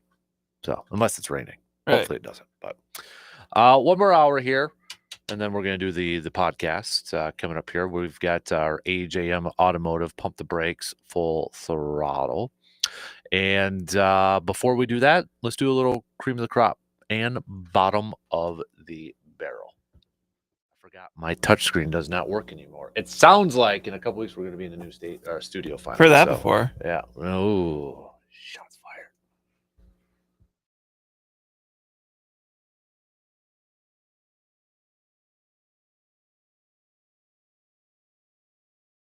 Before we get to ours, we did have John chime in earlier saying, my cream of the crop is Chris Hook for the way he has this Brewers pitching crew mowing down batter after batter, and for his role in helping get Brandon Woodruff ready, bottom of the barrel. Dodgers, who have lost 6 straight and have given up 40 runs and only scoring 10 on the losing streak. So, who is your cream of the crop first? We mentioned him earlier. I got to go Brandon Woodruff. Yeah. Like, just such the road back. I mean, you go back to October of 2023. Mm-hmm. Like, I mean, we've said this before, but like shoulder injuries are worse than elbow injuries for baseball pitchers. At this point, like you blow out your elbow, like, okay, you'll be back in 16 months. It feels like it's a rite of passage, almost like cauliflower ear for wrestlers. Right. But shoulders, I mean, we've seen like the example I'm going to use is Aaron Ashby. Mm-hmm. He had, I don't think it was the same one, but he had a shoulder injury. And we saw even like last year when he kind of first got back, like the velocity wasn't there for him. Well, Jimmy Nelson too. Jimmy Nelson never recovered. Yeah. You know, he never got back to what he was when he had emerged as an ace in 2017. Yeah. So the velocity isn't there quite yet for Brandon Woodruff. He can touch mid-90s, so it's not like it's all gone, but right. Being able to kind of see he needs to pitch a little bit differently, and just him having that moment, if nothing else, just being able to get back, to me is just very cool. I didn't realize Kershaw had the same surgery. Yeah. I found that out during telecast. They meant because they were talking, and I'm sure amongst the many things they were talking about. Yeah, so I'm like, well, there's a good, that's a good mentor. That's a good, and that's I mean, it shows it's possible. Right. Yep. Yeah, and I mean, Kershaw doesn't throw as hard anymore, but he's still really effective pitcher. He's still pitched well Tuesday night and has so far. Yep, exactly. My cream of the crop is Brewers related, but I almost feel like he's kind of maybe not getting as much praise as we should be because he's a little overshadowed on some things. I want to give a shout out and a cream of the crop to Freddie Peralta because he is having a fantastic season. He is an all-star. Won't be pitching because he's starting on Sunday, so rules say he can't. So that's why Trevor McGill's in the All-Star game now. But I mean, his outing against the Dodgers was fantastic. He's 10-4 so far this season. He's got a sub-3 ERA. All the talk about Mizorowski, which rightfully so and such, kind of a little bit, I think, getting overshadowed. And while Freddie Peralta's had a really consistent season so far, so I want to give a little love to Freddie Peralta. Yeah, and what might be his final year with the Brewers. Fully deserved. So. Bottom of the barrel. Who you got? I've been scrambling on this. I'm not sure. You're just not a negative person. Yeah, you are. You really are. I got one. Okay. It's a little old, but it's the first time you and I have been back on the radio dials for this. My bottom of the barrel is the Talking Heads criticizing the Bucks moves. We talked a little bit about this when we were golfing. We did. We were golfing. Yeah. I mean, I feel like whatever the Bucks would have done in free agency, nobody would have liked it from national talking heads. Right. They kept Dame, but then just re-signed a bunch of their guys. What are they doing? Yeah. What are they doing to help Giannis? Yeah. And so they cut Dame. They bring in Miles Turner, which nobody's talking about. No, that's going to piss off Giannis. How does that? I'm like, but it helps him now where Dame wasn't.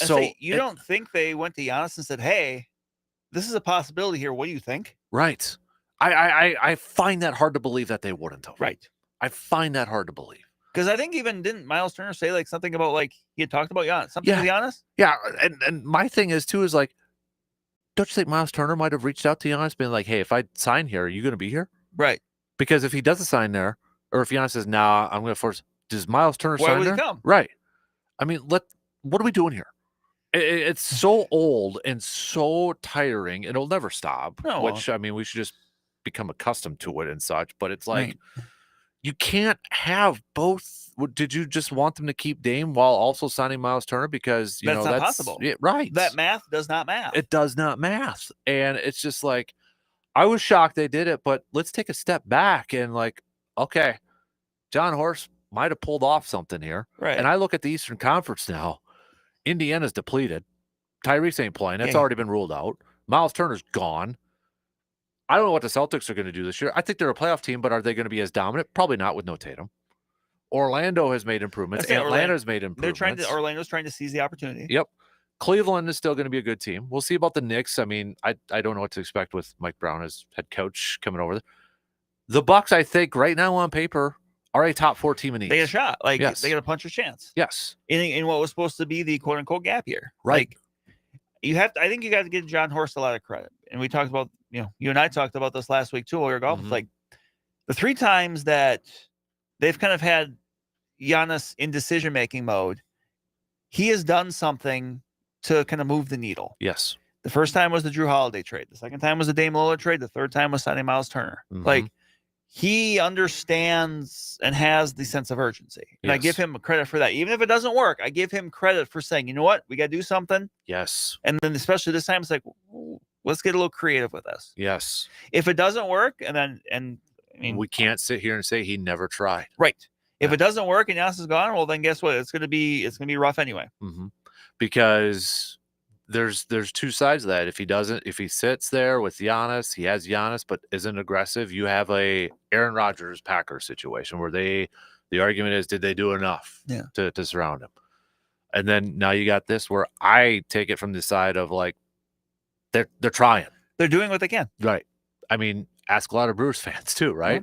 That we just want to go push in a little bit more, and Bucks, you can't say that. You can't say that they haven't tried or tried to be super aggressive. As the great thespian Bobby Hill once said on King of the Hill, Jesus knows you tried. Jesus. Do you have a bottom barrel? Are you gonna no, bypass I'm gonna jump this? on yours. I'm gonna jump on yours because that's very bottom of the barrel. I think there's enough room for 2 in there. Yeah, it's just I get, and I get it's not gonna change. No, it's not. Just, but I mean, so like my question is, okay, let's say Giannis has 2 championships with the Bucks right now. Are we still having the same topic of discussion? I think we are. Probably. And that's what annoys me more, because you don't hear this conversation with like Steph Curry. You don't hear people saying Steph Curry should leave Golden State to go chase another ring. You don't hear this conversation with the Celtics. Right. And they both won the same amount of rings. Mm-hmm. And I know it's like, well, it's bigger market.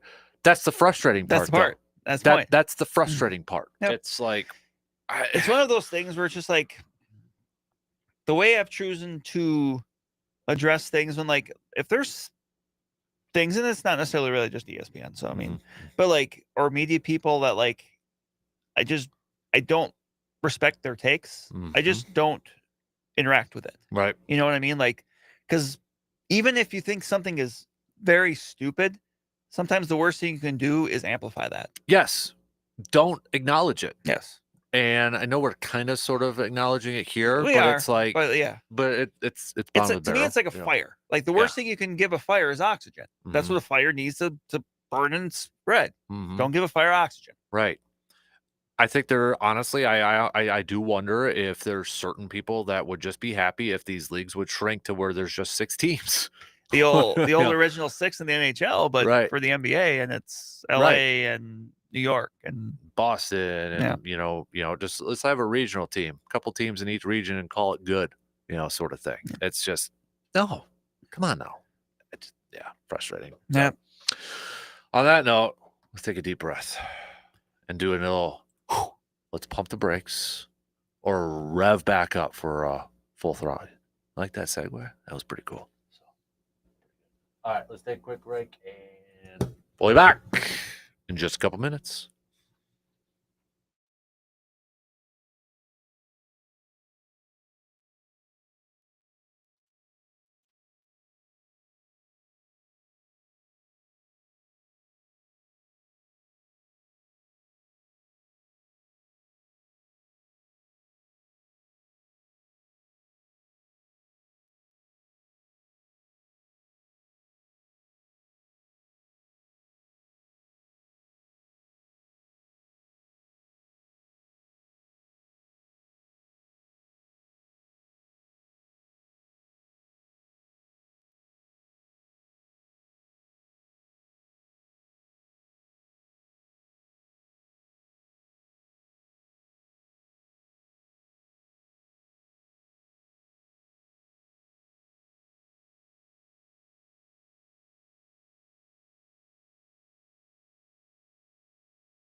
Hey, how about this?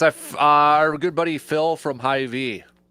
So they got the Dan Good Burgers over there. Yeah. Informed me that that burger, that product, because of all the listeners in that, they had a competition amongst other Hy-Vees, and the Dan Good Burger won a competition on who could sell the most of a signature item. So, booyah! Look how marketable you are. Look at that. We got we might have to get a title belt for that. Might. With a big old burger right on the front. Yeah. So, nice work, everybody. Yeah, he said that they had a competition amongst other Hy-Vees and for who could sell the most signature items, and Dan Good Burger won, baby. Booyah! Nice work, everybody. Yeah. Nice work. That's exciting. So, there's something else I was going to ask and bring up, but I just forgot. I was too excited about that. Well, gosh darn it. Son of a gun. I thought I had something else, but apparently not. So, honestly, Brandon, you have a title belt, though, don't you, from fantasy football? Or is that a traveling one? That's traveling one. Oh, it's a traveling one? Traveling one. I don't have any more. Thanks for reminding me. You're welcome. Because, I'm probably going to win this year. Probably. But if I don't, for some reason, this is so cool. I might have to just buy one to put it up in the new studio. Or my man cave. Did you fall? No. Oh, okay. I just went from kind of reclining myself to this being is upright. This is so sweet. This is so dang sweet. So if I don't win, I'm going to be very disappointed. So, I know what I was going to say. Next week, are we doing the Dandies? Yeah. It's usually the week of the All-Star game. Break. So the other part, though, too, Brandon, is my birthday next week. So it actually fits. It actually falls on the Friday? It's Thursday, so we might have to. Maybe I'll push my birthday back a day. I don't think that's how it works. But kind of works that way. Okay, so the Dandies next Friday? Yeah. I got to see if I saved that one image I showed you. The oh, yeah. The Bigfoot and Sasquatch arm wrestling. I got to see if I can. I don't know if I saved that. I had to have saved it somewhere. But, yeah. So, anybody has any good suggestions for some new categories, please reach out. Remember, these are a bit like the Dundies, where the categories are... It's a combination of the Dundies and the ESPYs. There you go. Putting those two together. So, but, yeah, that'll be next week because All-Star break. So, we kind of fill in some of the time there. But, without further ado, it's time for a little AJM Automotive Pump the Brakes, Full Throttle. Pump the brakes, full throttle, Brandon. You are confident the Brewers will trade for a slugger. Just going to keep it open-ended that way. Not a particular player, but you're confident they will make a move before the deadline to acquire a slugger. I'll go full throttle on that. Now, who? And to what level? I don't know. But I think they will do something to try to get a little bit more power in the lineup. I said that a couple days ago. I am ready to get my heart broken in October. So with the theme of that, I am 100% at I am 100% full throttle on this too. Because I am full. I'm buying all in right now. I want them to do that. If they don't, I'll have my heart broken at the beginning of August. And that was 2022. What's that? That was 2022. That's true. The infamous Josh Hader trade. Yeah. So, but yeah, I think so. I think so. That's an obvious weakness that they got to do something. I would think. But again, to what level? Yeah, that remains to be seen. So, pump the brakes, full throttle. The Bucks right now on paper are a top 4 team in the East. I'll go full throttle because I think they could be in that mix. And we just had that discussion. I don't think there's anybody there's not that many obvious ones. I think they could be in that contention there. It still feels like maybe they've got one more thing to do. I wouldn't mind them finding a way to maybe get rid of Kyle Kuzma. The first impression there was not great, but if they could find a way to do something there, I do like what they've done otherwise. I do like their lineup in the front court, where you obviously you talk about Miles Turner, you got Giannis, but then also bringing back Jericho Sims and Bobby Portis. Like I think that's important. I think you got, especially with Sims, like you've got some, and now Turner, you've got some real athleticism to go with that size. Right. I think that's important, especially on the defensive end. Just with, love Brook Lopez, and maybe this was we obviously that's changed since we were last on here, but he did so much. Big reason they won the championship in 2021, but it was just time for that move to be made for him to move on. Teams, especially in the postseason, really targeted him when it came to attacking him on the defensive end. Right. So, and then they've kind of cast a bit of a wide net with some of the guards there, but if you can find a way to maybe get somebody that can, someone that can be athletic at that 3 spot, then I think you feel pretty good. I'm going to say Full Throttle. I think they are on paper right now. I look at that East, and I think it's open. I do think it's open. A big reason why they're top 4 is Giannis. But I will say, but this transitions into my next one. Pump the brakes, Full Throttle. Is Doc Rivers the biggest weakness on this Bucks team? I'm going to say Full Throttle. Like, a while ago, you asked the question, like, would you keep Doc if it meant keeping Giannis? Yep. And I said I would. And that's, it's just that there's just, I don't know. Like, I look back at the playoffs last year and I see how long it took him to kind of mix up the starting lineup when you knew, like, this isn't working. And then they were more competitive in those last few games. They lost, but they were still more competitive in them. It's just like, that was, I'm just Full Throttle on that, Doc. I would love to be wrong. I would love to be back here, 10 months from now and having me say, hey, you know what? We were wrong. You made me eat all the crow in the world. I would love to do that. I just don't have a lot of confidence in that right now. I am 100% in the same market as you. I think, to me, that's the biggest question mark. I don't know. I can't trust him, right? I know he's won a championship and he's won a lot of games, regular season games. I can't trust him right now, and I'm nervous about it. So, yeah, I don't know. I'm a little freaked out about it, to be honest with you. So, but Pump the brakes, Full Throttle. What is that? Oh, I got a weird email from. I'm going to go Full Throttle. I think that happened. No, I wanted to make sure we were still on the air. I got a weird. Okay, never mind. Sorry, sidetracked. Pump the brakes, Full Throttle. We got training camp starting in less than 2 weeks, dude. Can you believe that? That's Full Throttle. Yeah. Pump the brakes, Full Throttle. The biggest question in the NFC North this training camp season, this upcoming training camp season, or even into the regular season, I suppose you could say, is Ben Johnson and Caleb Williams forming the dynamic duo that so many Bears fans are praying to George Halas and the football gods that it will actually come to fruition. Is that the biggest question mark in this division, the NFC North? Let me rephrase this then. Will Ben Johnson be a very good head coach? Is that the biggest question?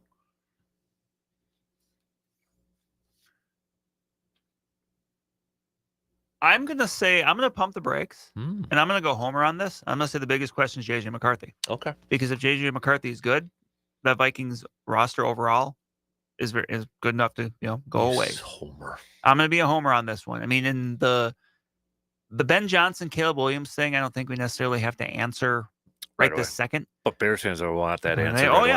It's. And I understand why they're antsy. Yeah. Right? Put ourselves in that situation, we'd be a little antsy too. Right. So, but I get it. I'm gonna pump the brakes, but it relates to Ben Johnson. I think the biggest question mark to me in the NFC North is Detroit's offense and Jared Goff. Yeah. Because remember, Ben Johnson wasn't the original offensive coordinator that Dan Campbell hired. It was Anthony Lynn, and Anthony Lynn got fired in the middle. And I think Dan Campbell was even calling plays for a little bit. And then Ben Johnson got promoted. Ended up being a fantastic move. So now you got a brand new offensive coordinator. I think, to me, that is the biggest are we going to see the offense not skip a beat? Yeah. Continue to do what they've been doing? Is Jared Goff going to continue to play at a high level? Or is he going to fall? That, to me, is the biggest question mark. That new offensive coordinator had that same magic touch that Ben Johnson seemed to have. Yeah. And, you can even add in, Glenn's gone there too, defensively from the Lions. what to expect from them. So I just feel like this NFC North is, one, the best division in football on paper, but two, there's a lot of questions surrounding the offenses of these teams. We've mentioned Caleb Williams and Ben Johnson. I mean, Caleb Williams to me, and even Ben Johnson to an extent, they're set up to succeed, I think, in a lot of ways. I hate saying this, I loved what the Bears did with their offensive line in the offseason. They drafted a tight end to go up with Cole Kmet. Caleb Williams got weapons. He's got. There's no. Let's put it this way: his dad can't make any excuses anymore. Right. And then you look at Minnesota. J.J. McCarthy is set up. Kevin O'Connell, great coach, play caller. Justin Jefferson, Addison, Hawkinson, Aaron Jones is back there too. They threw Improved offensive line. They threw a bunch of money at the O-line. Yep. And you got a great defense too. And then we just mentioned Detroit. They still got weapons. It's just, how big was Ben Johnson a part of that? And then Green Bay, I think, really good off, but there's question marks. Okay, are we going to get better play from the receivers this year? Which of those receivers are the ones that kind of rise to the challenge? Right. Because you kind of have this, I don't say blah, but like you just have this big group of receivers. And it's like, okay, well, a couple guys are going to have to really step up. Right. Because there's going to be a lot of opportunity out there. Who seizes it? Right. And I think, you got Matthew Golden, who, I think is going to be, I'm really excited to see how he grows. So there's questions surrounding that group overall. And I'm not one of those that is all on the whole Jordan Love has to have a bounce back here. I think that got a little overblown. Now, do I think this is a big year for him to show continued growth? 100%. So I just think this is going to be a fantastic, probably stress-filled season for you, for me, for Lions fans, Tom from across the pond, for our Bears fans. For Bears fans. Oh, yeah. There's going to be a lot of angst. And it starts right away because the Packers play the Lions and the Vikings play the Bears. Right. And I'll tell you what, for you, I think you should be happy about that because you're playing a new coach in his first game. Yep, exactly. And for you, you're playing a team with new coordinators. Exactly. And I know there was people upset that, why can't we get the Lions later? I'm glad we got them right away. Right. You want to see them once early when they're so maybe trying to work the kinks out of how things work. Don't let them get into a rhythm. So, yeah. So there's that opportunity to start off fast, I think, for your team and for my team. Mm-hmm. So I can't believe we're already there, though. Pump the brakes, full throttle. Jim Polzine did an article. I think you guys might have tweeted it on Triple Herald Twitter, too. Quarter century top coaches for Badger history in the top 25 years. And his top 5, he had Bo Ryan at number 1. Now, Barry Alvarez wasn't on here because he only did a few years. Right. In the 2000s. Yep. Bo Ryan was number 1, Mark Johnson 2, Kelly Sheffield 3, and then Brett Bielema was at 4. Pump the brakes, full throttle. Bo Ryan would be number 1 on your list. I'm going to pump the brakes. I would flip Ryan and Johnson. Mm-hmm. It is. Now, I agree with Polzine's take where he made the point that it is harder to win a national championship in basketball than and he wasn't knocking the champion. It's just, look at the numbers. Yep. The amount of teams and all that. Odds-wise, it is harder. I respect that, but I ultimately feel like at the end of the day, it's still about championships. And you have a dominant program with women's hockey and what Mark Johnson has. Can we say that Badger basketball was ever dominant? No. Very good. Yeah, they had very consistent. Right. But yeah, I would probably go Mark Johnson at number 1. And I think Kelly Sheffield is very close too. That was the other thing I was thinking about too. Is like I would probably still maybe give Bo a bit of the edge, but But I mean, you got a national championship there too. Yeah. And what he has done the last few years with that program, I mean, women's volleyball, college volleyball overall the last few years, it's exploded. It's exploded. And Wisconsin's part of that reason. They're one of the premier programs as part of the explosion. Right. I throw Nebraska. Big Ten overall has been a big or reason obviously for now the Oregon explosion. being part of Big Ten. Yep. So, but it's a hard thing to kind of you put yourself out there by having those rankings, and you're going to open yourself up to it. But I understand why people would want to pick Bo because the level of consistency and how hard it is to win. And I mean, even like Bielema at 4, like Bielema won, was it 3 Big Ten titles? I think so. Two.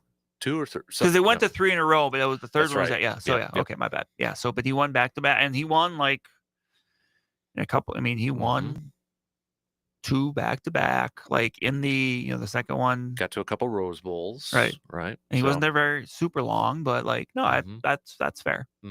So it was when you kind of look back at some of those, it's like we're at that quarter century mark for a lot of You're this seeing stuff. a lot of the I've seen Vikings people coming out with like the top 20, like the 25 years, like all Viking, team and stuff like that. Just stuff like that. Like I might have to do that for Green Bay. That might be a podcast. Might have to do that for the Brewers. Ooh. We should do that next week. We'll do that next week. Yeah, let's do that next week. Okay, are all 20 is that we're gonna combine a Packers Brewers then, or are we gonna do 2 separate? You do Brewers, I'll do Packers. Okay. Sounds good. That's your homework assignment. So okay. We'll do that next week. Jot that down so I don't forget, because otherwise I will forget. Our all quarter century team. Yep. You got Brewers, I got Packers. Which, that'll be good in a couple areas here. I'm already kind of thinking. Anyways, put the brakes, full throttle. Listen to the key word here. Is Joey Chestnut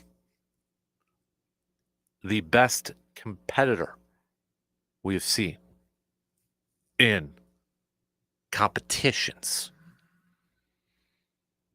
You know what words I'm using, key words here, right? I know. Yeah.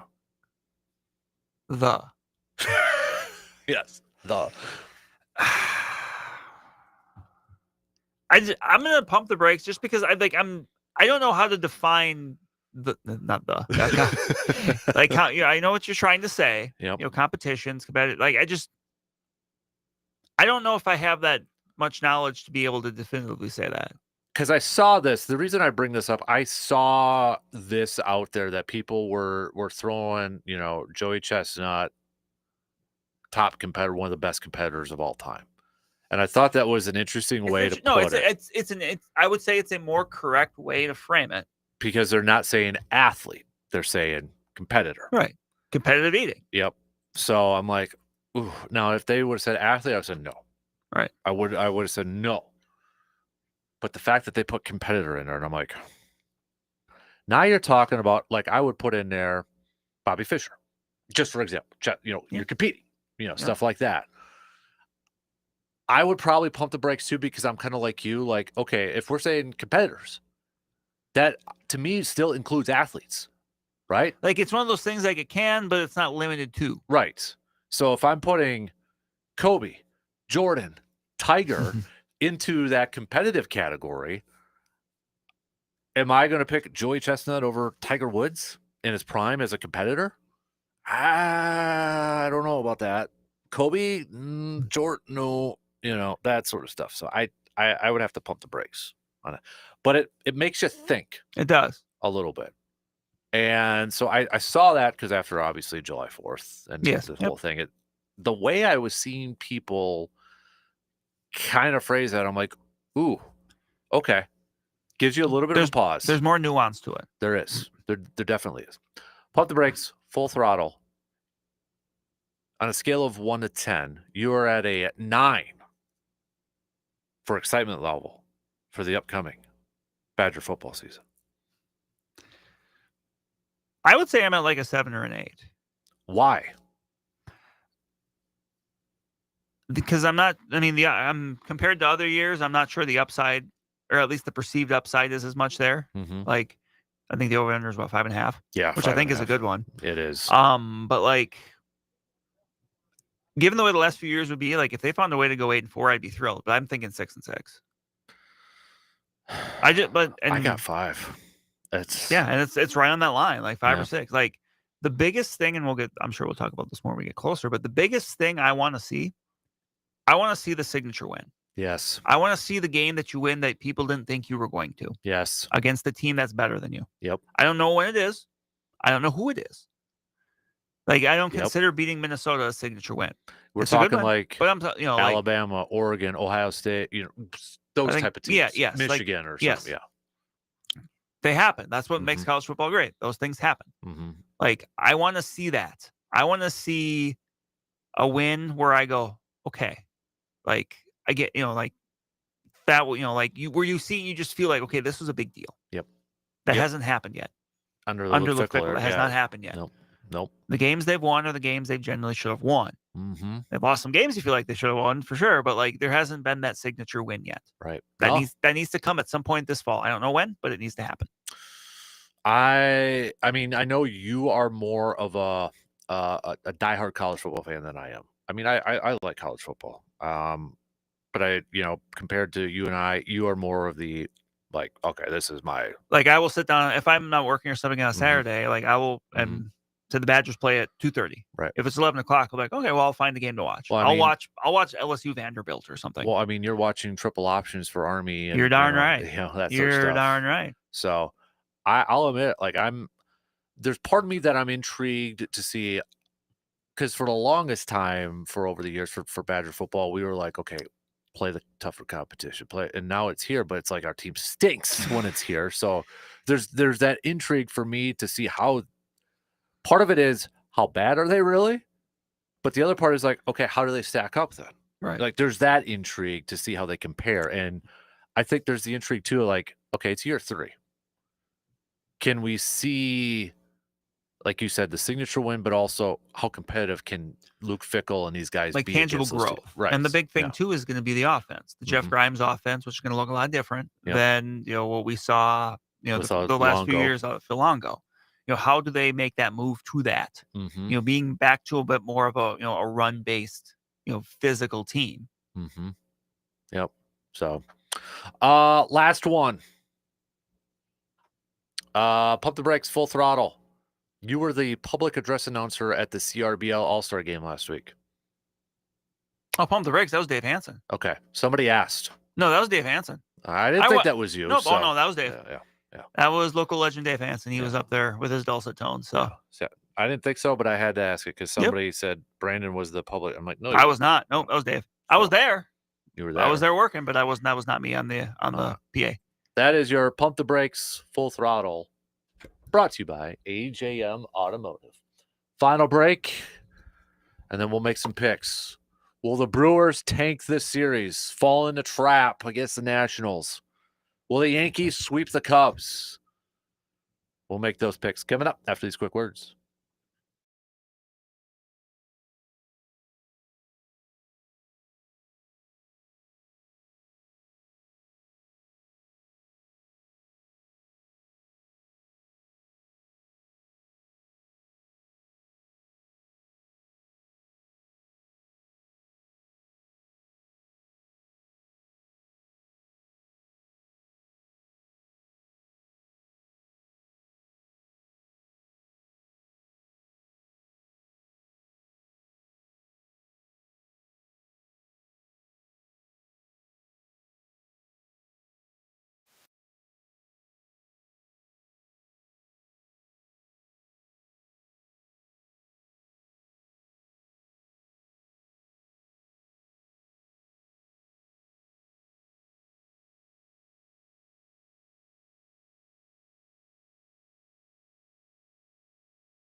All right, final segment here. But again, a quick reminder: if you please haven't signed up yet for the 5th annual Casper Classic, we have a few teams for 1 p.m.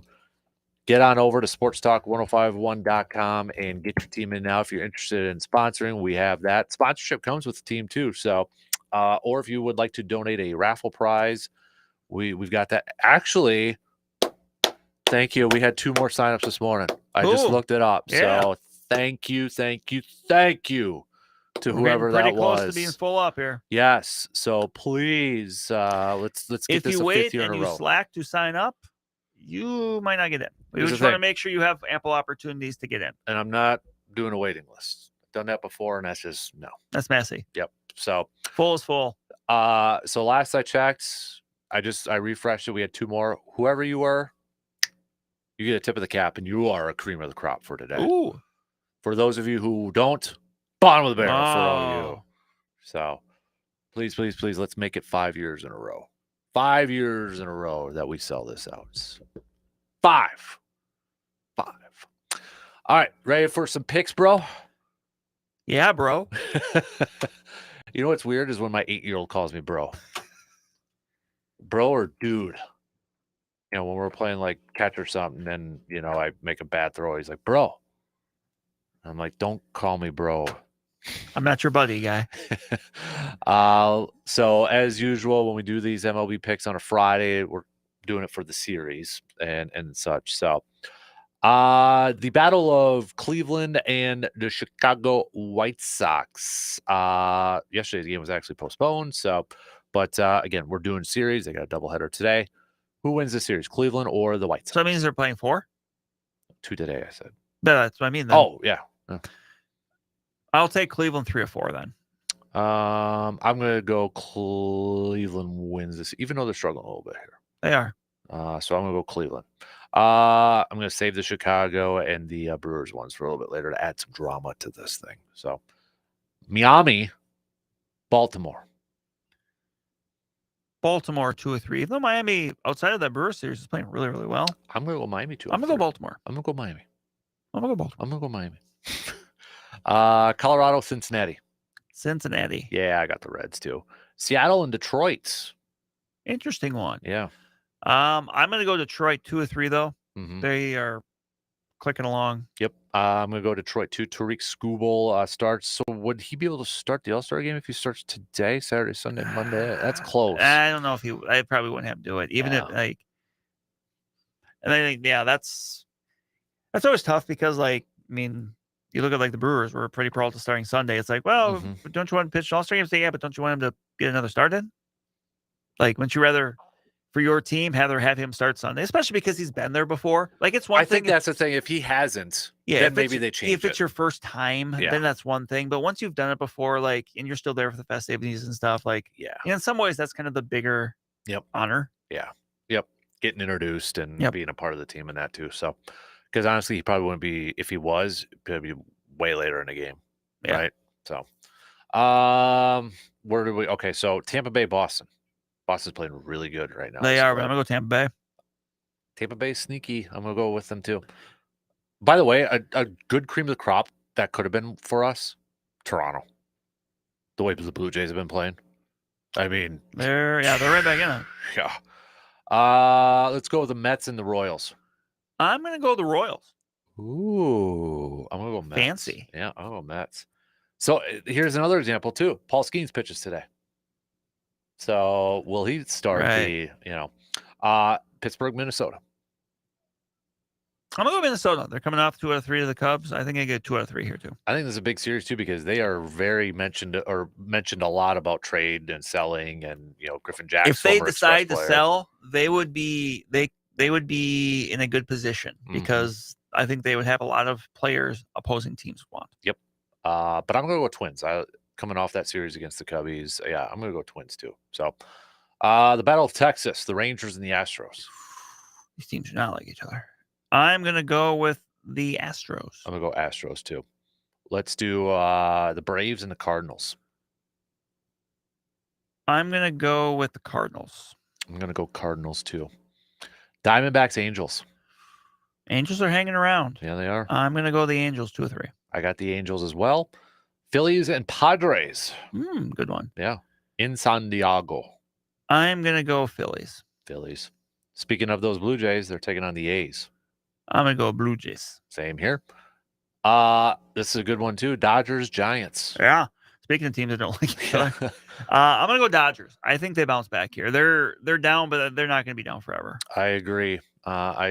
So, let's do. I'm going to go Dodgers too. Okay, Chicago at New York. Who wins? That was one word somehow. It's like people told me I'm supposed to say it in Auburn. Like when I say New Auburn, it's like Auburn. So I'm like Knock. The dialect is like how people from Chippewa say Chippewa Falls, but people from outside say Chippewa Falls. That's like when I have to turn in liners, I have to spell it out how to say it. Like, and even Eau Claire. It's like it's not Eau Claire. Oh, there. Eau Claire. I am going to go the Cubs 2-3. You sorry sack of. You are no fun. Say it. God. Say it. Why would you do that? Why? Because I'm doing it too. But I have a theory. But I got to roll with this here. Okay. I got called out multiple times this week for picking against the Brewers. All right. But you can't call it out because then you're jinxing the jinx. So then I'm picking the Yankees. No, but it's a double jinx. Stop it. Now you're confusing me. Okay. You can't triple stamp a double stamp. Well, it's like, okay, my kid and his friends now, they play this stupid tag game. Tag not it, not playing. So they tag the person, then they're not playing anymore, but then they still get tagged and they're playing. I'm like, what are you guys doing? Like, how does this make sense? That's not a fun way to play tag. Right. So, okay, my real pick, I'm picking the Yankees. 2 out of 3. Yeah. I don't know why I got called out for that, but whatever. Brewers and then the Nationals. I'm going to take the Brewers 2 out of 3. I think they win tonight, and I think they win Sunday. They do not win the Brandon Woodruff start. Ooh. I'm not saying it's his fault. I'm just saying they don't win it. Brewers take 2 out of 3, but I'm not going to pick which one that they win or lose. Yo! Snake in the grass. Snake in the grass, you son of a gun. You old so-and-so. No, 2 out of 3. So, which means, based off my picks, Brewers and Cubs would be tied heading into the All-Star break. Yankees win 2. Brewers win 2. Then the Brewers would gain 1 game. No. Cubs are up 2. Yeah, they would gain 1. The Brewers would gain 1 game. How? Because the Brewers. Oh, yeah, they would. Because, okay, yep, never mind. Right? Right. Yeah. How could they be? Could they be tied heading into that? If say the Cubs got swept. Oh yeah, if the Cubs got swept and the Brewers won 1, 2. Okay. The 2 games back. This isn't very hard. It is to me, obviously, because I suck at math. I guess I'm stuck on the 2s. They're 2 games back. Cubs lose 2, and if the Brewers don't ever play, they'd be tied. No, down. Okay, I get it now. Yeah. Each win or loss for a team is worth a half a game. Yep, I get it now. So you need a win, and the other team's lost the game 1 game. I get it, math. Okay, explain it to me like I'm 5, but in this case, 3. So this many. That's why I don't know how I got through math in college, still to this day, and I hope they don't ever double check it after 20-some years. So you get Billy Madison. I'll be honest. I still remember taking that final test my freshman year in college. I'm like, oh, I'm gonna have to retake this class, and then, hey, yeah, you got it was like a B+ or something like. I'm like, huh? I remember. I still. I'm never taking math again. I still remember walking out of class. I'm like, hey, come on now. So, all right. Did you go to Water Street to celebrate? It was not at UW Eau Claire yet. Oh, UW Barron County? Yeah. So we need to stop talking about that so they don't go back to the records. I was trying to keep it open. So come on now. Go Chargers. Go Chargers. Here, Arnold. Go Chargers. Go Chargers. So, all right. A few minutes left to the top here. So we got that. Brewers. We got the American Legion River City Classic coming up this weekend too. At Carson. Yep. 29th annual. 29 years they've been doing going this. a bit. There'll be some good baseball there this weekend. Yep. Express are on the road. They picked up a win against Rochester last night. They're against Rochester tonight, then Thunder Bay for 2 games, and they're also all-star. They're taking one of their big trips here. Mm-hmm. The Thunder Bay trip, I feel like, is always a big trip. Like not just distance-wise. Yeah. Like that's one you're taking as a part of another larger trip because you're not just driving to Thunder Bay just for the heck of it. Right. So, training camp's less than 2 weeks away. Although some teams are already starting up now. I saw I think it was the Chargers rookies report. Yeah, because Chargers Lions have the Hall of Fame game. So so they those go two early. Can start a little bit earlier. I am really glad that the Vikings are in the Hall of Fame. I know three preseason games are good. Breaking news, though, not really breaking news. I didn't think I was gonna be going to any. I will be going to a preseason game this year. So watch out, people. Watch out, and it's the Jets one. So close. You're missing family night? Yeah, it's the day after the Classic, and he's got his last baseball tournament that weekend. Makes sense then. So, family night, it's great. I've learned though, you can't plan so far ahead with it because if it rains, you're screwed. It always rains. Yeah, and you're screwed. The one year it didn't rain, and we went there, and it was so hot, and I was sitting in the sun. I was on the opposite side. I was like, but it was fun because it's like, I would recommend like if you do have a kid, and I never went with Hudson yet, so that's the other thing. I went when we were still in our 20s, but you tailgate like it's a regular game. I mean, that's it, and you get to actually park in the Lambeau lot, which is different. Instead of like 500 blocks away, then you got to walk. One of the coolest stories, though, one of the coolest experiences I ever had was from family night. It was, and that's how I found out kind of a jerk how Greg Jennings was. It was first time I was ever at family. It was the 2010 season. So they ended up winning the Super Bowl that year. And that was kind of like when Twitter first started to get big. Yeah, it was, yeah. And so it was me and my now wife, but we were dating another couple. And we went and we found out we were in the lot, in the Packers lot, kind of this lot facing the Don Hudson Center. And we'd found out, or we knew that like Greg Jennings Foundation, I think it was Greg Jennings Foundation, it was doing like a brat fry on the other side. And that's when the hotel was still there and Sidelines Bar was still there. And that's where the cookout was. So we went over there. We're like, we'll go over there. And so walked over there, and I'm carrying a football, full size, just because we were playing catch. So I'm just like, I'm going to carry a football and whatever. And so we go over there, and Ryan Grant was actually taking the money order. So like, oh yeah, we'll just buy a brat or something. So Ryan Grant was like taking the orders and that. And so we're through there, and Nick Barnett showed up. And I remember on Twitter, he had made these shirts that said Super Bowl or bust or something. Mm-hmm. And he said if he ever saw somebody wearing it, he was going to take a picture and post it on Twitter. And at that time, it's like, oh, that's a cool thing. So we bought shirts and wore them, and he took our picture and posted on Twitter. Yeah. And then Greg Jennings showed up. Well, before that, really quick, because I got to hurry up and wrap this up. I'm just making sure, yeah. So we went to the Sidelines Bar while we're getting that shirt. My buddy Mike was like, dude, Nick Collins is right there. And then I was like, no, he's not. And I started like making fun. I was like, hey, Nick, how's it going? And I turned around, Nick Collins right behind me. So got to say hi to him. But then really quick, this photographer saw me holding a football, and Greg Jennings walks in, and he's like, hey, can I borrow your football and take a group photo with these guys? To which I said, only if I can get an autograph. He couldn't promise that, but he got me a Greg Jennings autograph on the football, and Greg didn't want to do it. He was like, I have a picture of him signing it, but really frowned and all that sort of stuff. So, and his PR person really was not happy with me. So, like, I gave you my football to use. You were a shrewd negotiator. Yeah, I gave you my football to use. You couldn't just, make a scribble. Come on. Right. And it was a scribble. So, I still have it. The worst thing Greg Jennings ever did. Have a good weekend, everybody. DP Dance are up next. We'll be back Monday morning, hopefully with the first place Brew Crew.